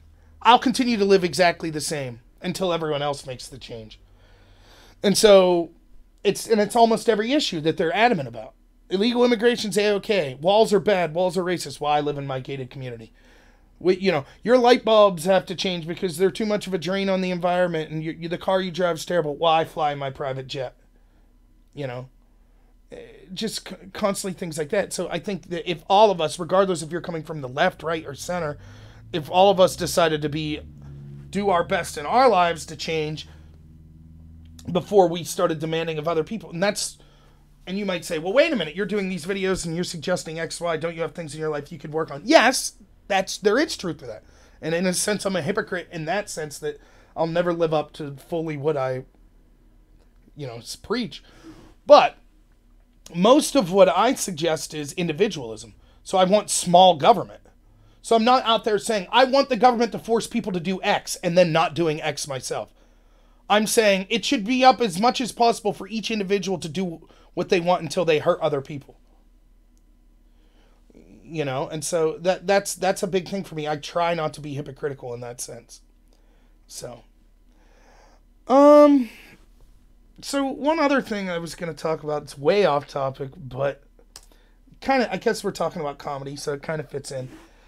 There was a YouTube video, and I forget the gentleman's name, but he went on the Jim Jeffries show. Now, Jim does something that I absolutely despise. Jim could be funny, but he gets this formula from The Daily Show, used to do it under Jon Stewart, Colbert, all of these comedian type people do, and not just comedians, you'll see it like on other media outlets, where they'll have long interviews with people, and then they cut it down to 5 minutes, and they selectively edit it to make the person look like they're saying stuff that they didn't really say, or to make them paint them in the worst possible light. And I hate this type of stuff. And you just know a lot of times when you used to watch those segments on The Daily Show or something, it's okay, this is heavily edited. Something's going on. So Jim Jeffries, I forget this guy's name, but he's Jewish, and he's someone who's preaching about the kind of the dangers of Islam. And he agrees to go on Jeffrey's show. So I'm watching this YouTube video, and the guy's like, look, I basically knew it was a setup. They put me up in a hotel for a couple days, and then I had this long interview with Jim. And he said he only had two conditions for doing the interview. The first was that he refused to be put on a platform with like neo-Nazis and white supremacists, because he's not a neo-Nazi, and he says that, you know, he doesn't want to be discredited in that way, which seems reasonable. And the second is, please don't edit any of his answers and apply them to different questions. And he says, predictably, Jim Jeffries did both. So what this guy did, which was smart, was before Jeffries came in for the interview, he set his phone up and recorded the whole thing himself. And he's going to release more of this footage, I guess, as the week goes on. But what he focused on was, you know, he talks a lot about the dangers of Islam and things like that, and mass migration. And Jeffries in his segment, this was filmed 2 months ago, I guess. Jeffrey then airs it right after the Christchurch shooting, and it's like, where could this guy have got radicalized? Well, people like our next guest, you know. Even though this interview was 2 months before the Christchurch shooting, but Jeffries is promoting it as if, oh, see, here's someone saying this stuff after the shooting. And he's trying to link it there. And I guess the idea is being critical of Islam somehow caused this. What the behind-the-scenes footage that was released yesterday showed was they're talking, and Jeffries is like, hey, let me show you something. Let me draw a picture of Muhammad. And the Jewish guy's like, I wouldn't do that. That's offensive to Muslims. I'm not here to offend people, basically. I'm just talking about the dangers of, oh, no, look how stupid Muhammad looked. And draws the picture of Muhammad and shows it. So intentionally blaspheming the religion, which I don't have a problem with as a comedian. You should be able to do stuff like that. But if you're going to be a virtue signaling comedian who's selectively editing to make someone seem like they're an Islamophobe and somehow responsible for this shooting that occurred, then you shouldn't edit out the part where you're drumming Muhammad and mocking Islam as well. Probably not something you should do. And then another clip, Jeffrey starts talking about, yeah, I'm not a big fan of Islam either. Something about killing Islamic babies or eating Islamic babies. And the other guy's like, well, look, I'm not going to joke. I don't joke about killing people. That's not something I would do. And Jeffrey's like, no problem. So here we are. He virtue signals. He selectively edits to make him say, oh, I care deeply about Islam. And the people that have said actual things that are critical of Islam, that's what's responsible for this shooting. But me intentionally blaspheming to stoke anger of Islamic people, which again, I have no problem with them doing. It's well within his rights, by drawing Muhammad or making jokes about killing their children or stuff like that. That's perfectly reasonable. That's okay. We'll just edit that out. That's the type of double standard that just disgusts me. And that's what we're talking, like, you see this often in comedy. You see this often in the entertainment world in general. Constantly accusing others of the very things they're doing. Now, do I care? In a vacuum, do I care if Jim Jeffries wants to make jokes about Islam? No. Or wants to draw Muhammad? No, not at all. But then don't go virtue signaling and pretend that you're this big lover of Islam and anyone who criticizes Islam is a terrible person and is somehow responsible for this massacre. And he's done this with other people. If you get interviewed, if for whatever reason you're ever going to get interviewed by any type of these progressive, and anyone in general, you should be filming the entire exchange yourself. Now, what I would have did if I was this person, I think he went about it the wrong way. Because what I would have done, and mark my words, if I ever become a politician or something, I will be recording myself as much as possible in exchanges like this. And what I would do is say, don't tell people you recorded it. This gentleman should have just came out and said, hey, Jim, I saw the segment finally aired. Where'd you paint me as an Islamophobe? You didn't mention the fact that you were blaspheming by drawing pictures of Muhammad and making fun of him. Because more than likely, Jim or someone connected to his show would have said, that didn't happen. And then you could out them by showing the video for not just being lying on the first hand and virtue signaling and selectively editing, but then blatantly lying about it afterwards. That's how I would have done it. So, but it's a minor thing, and you might say, well, who's Jim Jeffries in the grand scheme of things? Yeah, I get it. But this is what we've become. It's It's all about the virtue signal. Jim Jeffries, he's kind of more of a vulgar comedian.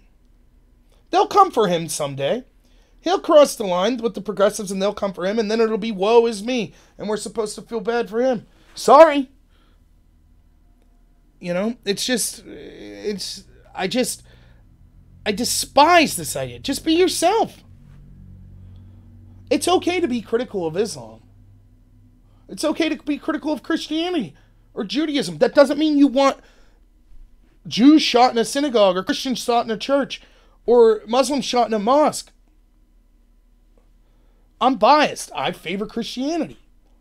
Right? I have a lot of things critical of Islam, particularly the political use of Islam. But I have no problem with people practicing Islam in their home, or as long as it's not like in charge of the laws. I don't want to see any religion to be in charge of the laws. I believe in separation of church and state. By the way, just for basically having that opinion, I received the video I did in the Christchurch shooting. It was my most viewed video. 4,000 something's viewed it. It's the only video I've done where I have more dislikes than likes. I presume because I had the very controversial opinion of I don't want to see Islam banned. Hey, take it easy. Oh, good luck with that, man. That's, getting the old crew together there. So, but yeah, I thought that about Jim Jeffries. I was just like, here we go. So, all right, that's probably about all I have, unless anyone has something particular that they wanted to ask about that's still on. I'll be looking forward to see what comes out with the Mueller report. I think that, to me, that's kind of the biggest news going, other than just general shenanigans that you see with the media, trying to do their damnedest to link anyone who's ever voted Republican with this shooter, selectively saying things from the manifesto and things like that. Just stupid, just more racialism, more identity politics. But yeah, the Mueller report will be coming out, and that's something, maybe by next week, maybe we'll get a look of it. So I'm interested to see what that says, and then interested to see how all the people that assured us that Trump committed treason and that Trump was a Russian agent, and see how they'll spin it. So that'll be fun. But yeah, if nothing else, I know there's only a couple of you watching now, but yeah, if you haven't already, like and subscribe. That would really help me out.